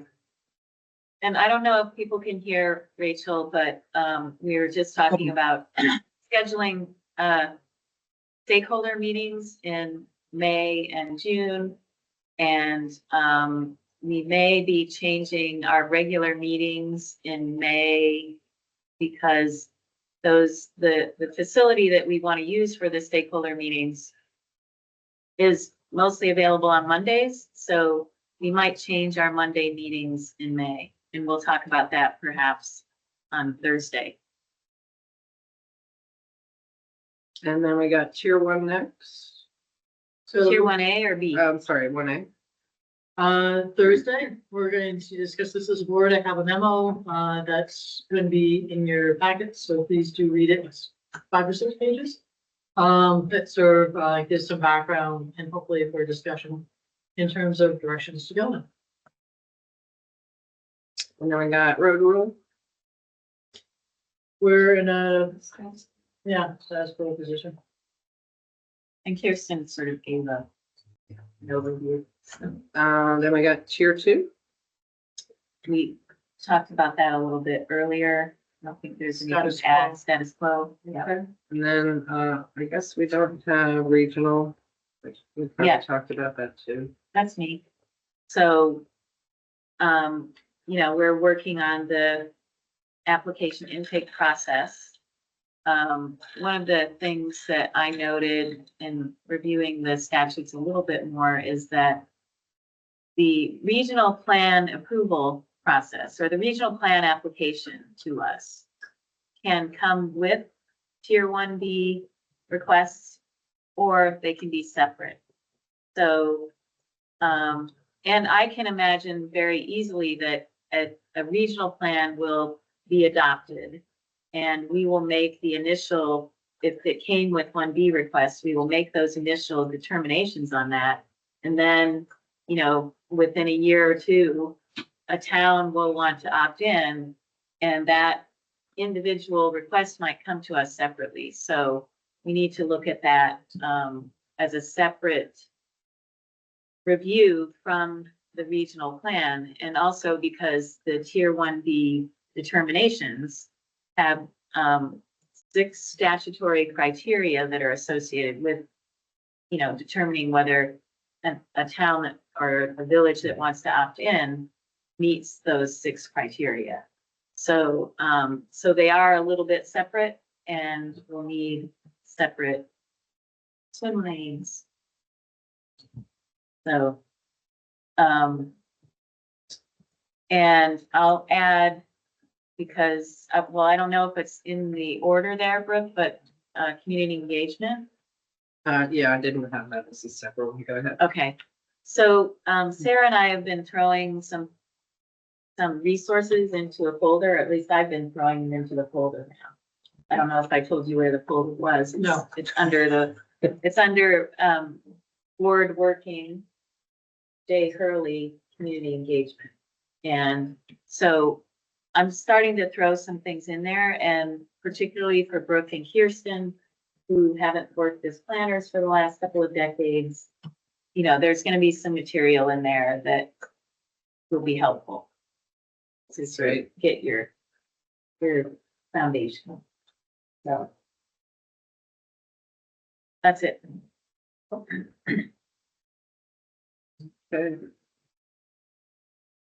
You have 15 minutes early.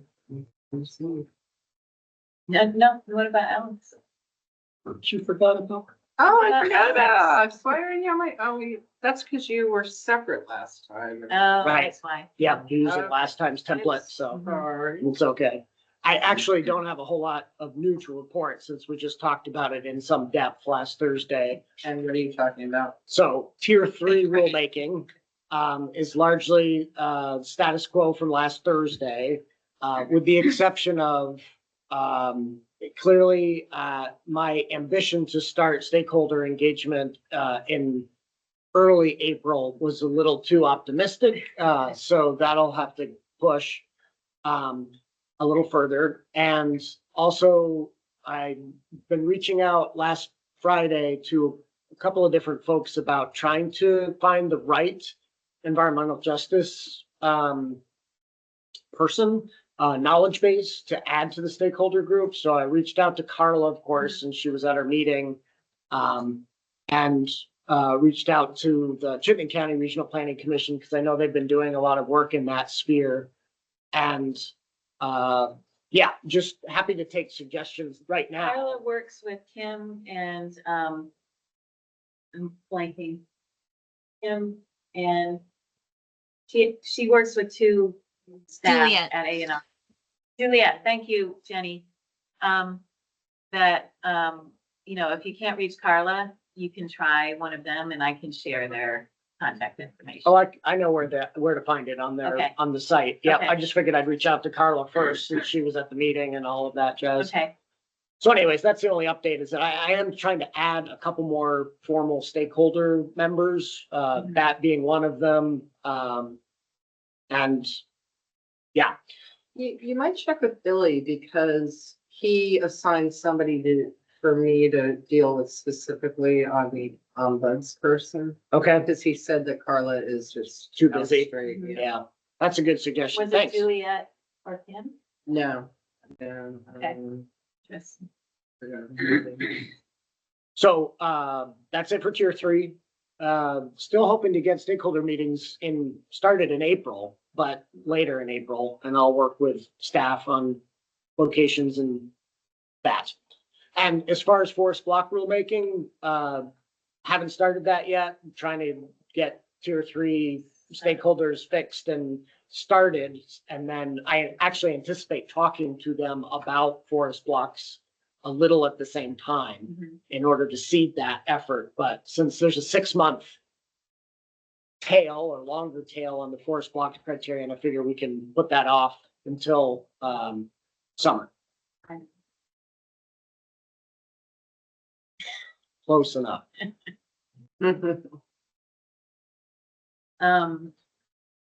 okay, that's process and updates on studies and reports. Operations, budget, and legislative updates. Sure, I can start with maybe a segue from the last section, which is kind of an operational piece to the studies, et cetera. We're working on getting some templates for the web pages for each of the studies so that can be up for the public and they understand kind of when and where you're meeting, et cetera. So that'll be helpful for folks, and Alex and Jen have been helpful in getting some input on that. And we'll get that up and going quickly by the end of the month is kind of the goal, at least in some form. And we can always amend and add to it. Second thing I was going to say in terms of operations was we had our first hybrid hearing at the commission level. That seemed to go fairly well. We certainly learned some things and had some tips to share with the other commissions on that. And we're looking at the horizon of a couple more of those coming up at the end of the month and the start of the next. So that's moving forward. It seems to be going pretty well. We've got another training for staff on that this week. The board had requested some information on ARPA and also the interim housing exemptions. So I'll give you a quick rundown on that. ARPA is the American Rescue Plan Act, which is federal funding that came down a few years ago. It's got a 3-year window on it. It helps fund projects anywhere from public and private infrastructure, stormwater, solar, etc. We've been tracking over 500 of those in partnership with the Agency of Natural Resources. That's been a good collaboration on that. We've also been tracking how many need permits. The ultimate goal here is to make sure that where Act 250 permits are needed, folks understand where the resources are to get help in that process. Our district coordinators have been amazing in that. They've reached out to well over 90% of the list of contact people that we have for these different projects. They've done that repeatedly throughout the entire process and continue to do so. We've also permitted around 70 permits at this point, and we've made determinations on about, this is an interesting number, 250 that do not require an Act 250 permit. So making some good strides on that project, continuing to make sure that it moves forward. Interim housing exemptions, another area that we've been keeping close tabs on. As you recall from Act 181, there are not jurisdictional opinion requirements for most of those 8 different housing exemptions. 5 are location-based and 3 are kind of take-based. With that, we've been ensuring that that people have those resources. They're up on the website, etc. And we've been logging those in. The district coordinators logging in when they get requests or inquiries about those projects.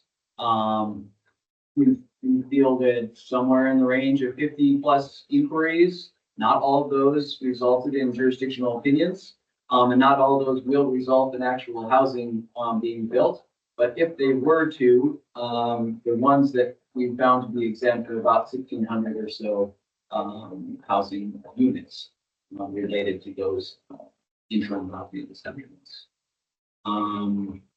So that's kind of the basics on those kind of operational pieces and updates there. Happy to move on to legislative and these questions on those matters. Pete, explain the number again on the interim housing. Is this JOs? Is it also, I mean, it's inquiries, so in terms, so 50 plus or minus that we kind of track, and that range is the gambit, right? So that could be, I think I might want to do this, come into the, give a district coordinator a call. I've been looking at the map, looking at that particular parcel, want to get a sense of if my project would be in that or not. To, hey, my shovel's just about ready. Do I need a permit for that? so, but, and it doesn't necessarily account for people who didn't go through that inquiry kind of thing, but went ahead and utilized the interim. Yes. Yeah, sort of my first statement here, like there's no JO requirement except for the priority housing projects. And so in which case people can go in and use the resources that we've laid out, the guidance, the maps, and put those together and say, I'm in, I'm gonna start building. So they're mostly welcome to do that. We do encourage and strongly encourage them to contact the district coordinator, so it's a good thing to they will get that and sign off if they want that certainty. Is there any way to quantify how many permits have gone in on the interim exemption? So if they would qualify for the interim exemption, they'd be exempt, they wouldn't need a permit. So it's, yeah, we can't really So we- quantify it. that Yeah, we only know if they've come to us and asked us, and then we're, yeah. Some of the ones that would be exempt under the interim housing guidance and Act 181 interim housing statute. Some of them would be exempt, would have been exempt prior to the effective date of Act 181. Yeah, and there are Act 47 exemptions that were in place as well. And then some things just are outside of Act 250 for whatever purpose. And we tried to filter out those projects from this. Thanks. Good. Yep, I'm good. Thank you. Go ahead, Pete. Into legislative, so legislative, we're moving past, so the legislature has gone past crossover, meaning bills from one committee have to go into the next, otherwise they just kind of sit on the wall until the next attempt, potentially. Kind of winnowed things down a little bit. H 479, which we talked about previously, is the housing bill initially in House General. It's moved around a little bit. That one moved the appeals for our purposes or alert purposes, and moved the appeals study up in time so that instead of being due in January, it was due in November. That's moved up to the current version. That's where that one kind of sits at the moment. What committee is that in? So that one I think is actually, I think it might have gone transfer. I think it's in the House of Probes now. Yeah, so we did get out of the House General. Okay. Yeah.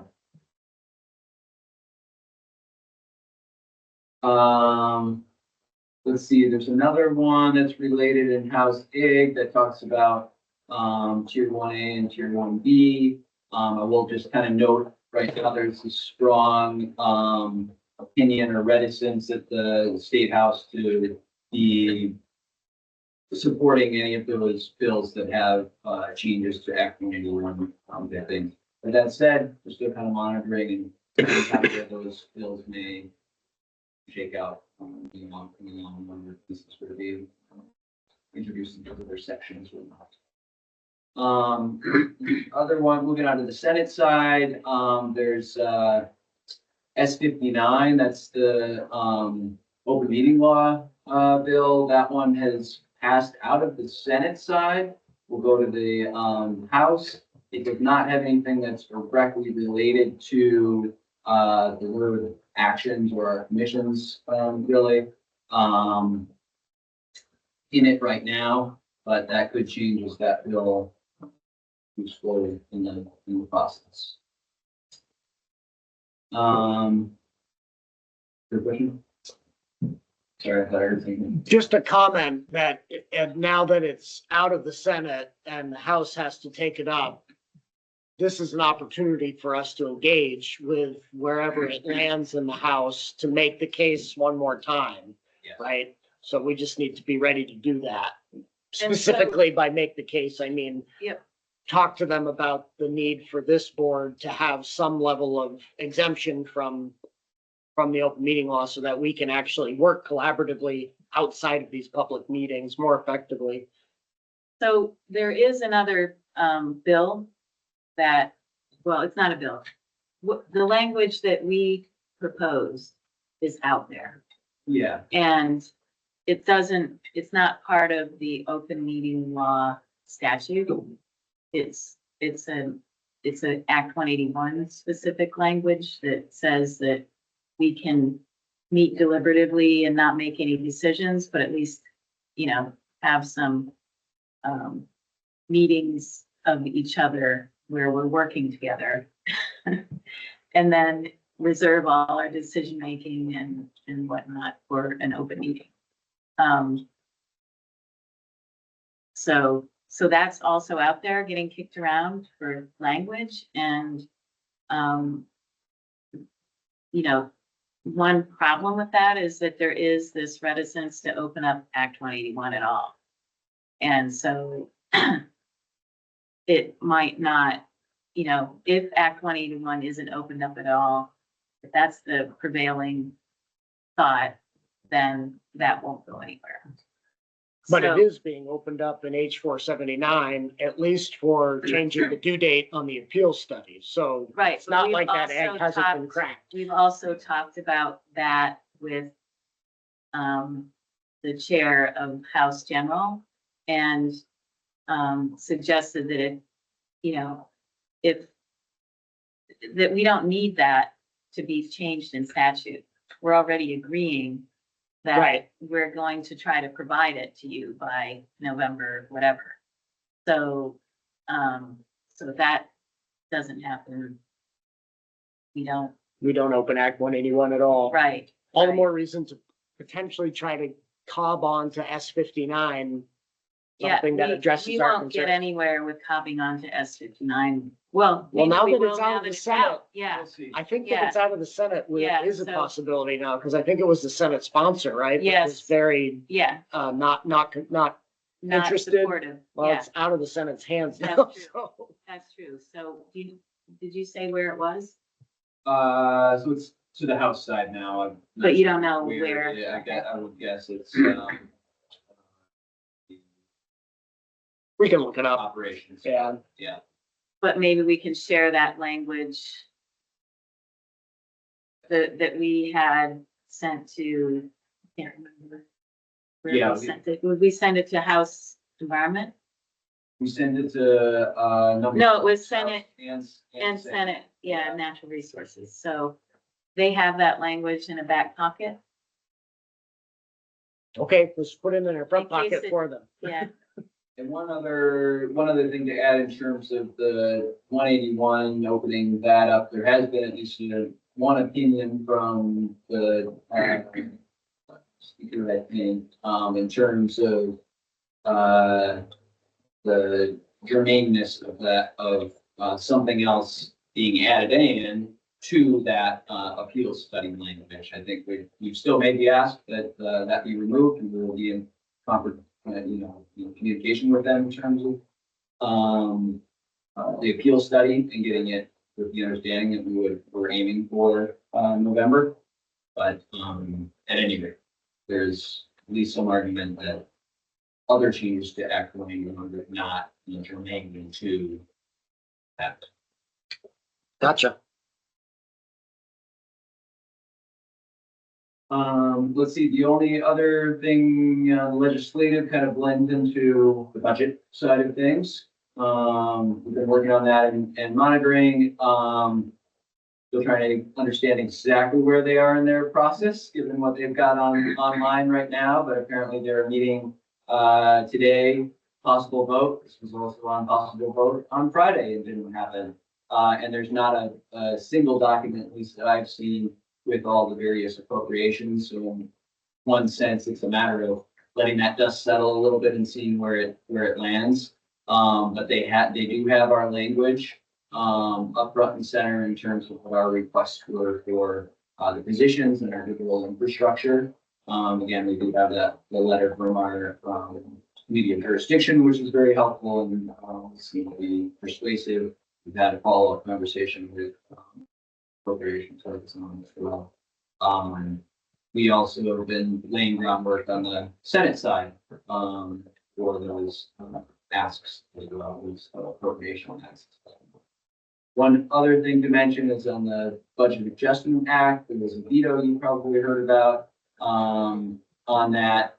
And, the, House has put up a new bill with that, and it has our same language in there, so no changes from the Land Use Review Board, perspective on the Budget Adjustment Act portion. But we'll keep watching that and seeing if anything else changes there. There has been some other hot potatoes that are not Land Use Review Board issues as well. Jason, do you have anything else to add on what it's been? Okay, Thanks. thank you. So we have session of appeals enforcement and attorney comment. So I would like to make a motion I move to direct our enforcement team to withdraw NOV compliance directives 1 and 2B in case number 2024_024 based on the facts known to the board at this time. This was a case, the West case that was previously discussed in previous executive session. Down in Salisbury. I'll second that motion. Any discussion? Yeah. Yeah, I'm I am trying to- clueless. yeah. I have no idea what you're talking about. So this is The the, West. I know that, but Okay. I'm like, did we get a memo? So I I'm think not sure what we're they- doing here. the enforcement team just wants us to Allison's. oh, Allison's there. Go ahead, Allison. Yes, it was just a follow-up item that we needed to better articulate what the motion was that we were looking for at a prior meeting. If you want to table it or go into executive session to get more clarity, I'm happy to do that. But it was as others have said, the West case that involved a father and son in Salisbury, in that region. So And the Up to you. motion again was to Withdraw NOAV compliance directives 1 and 2B. so this was not to withdraw the notice of alleged violation. It was to Okay, withdraw so- two specific provisions. Okay.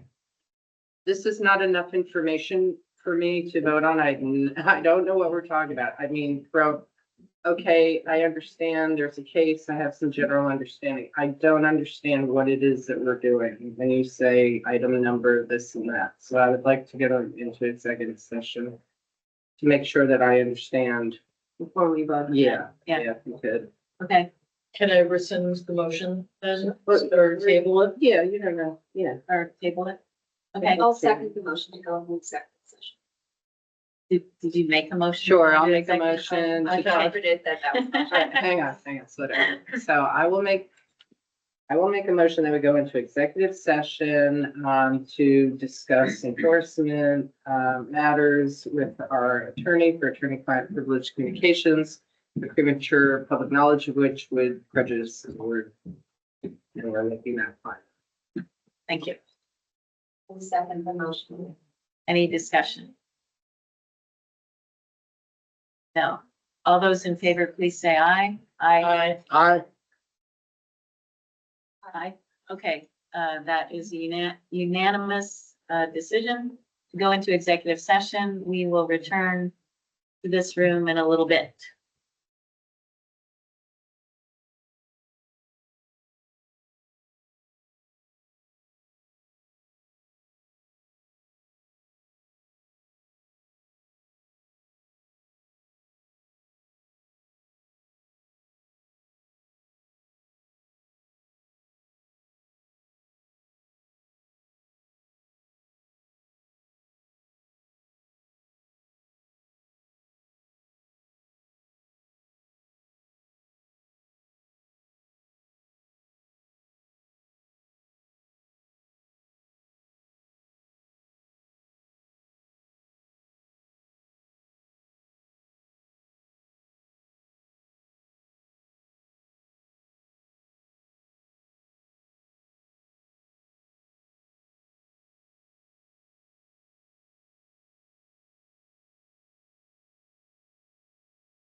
All right, we're back.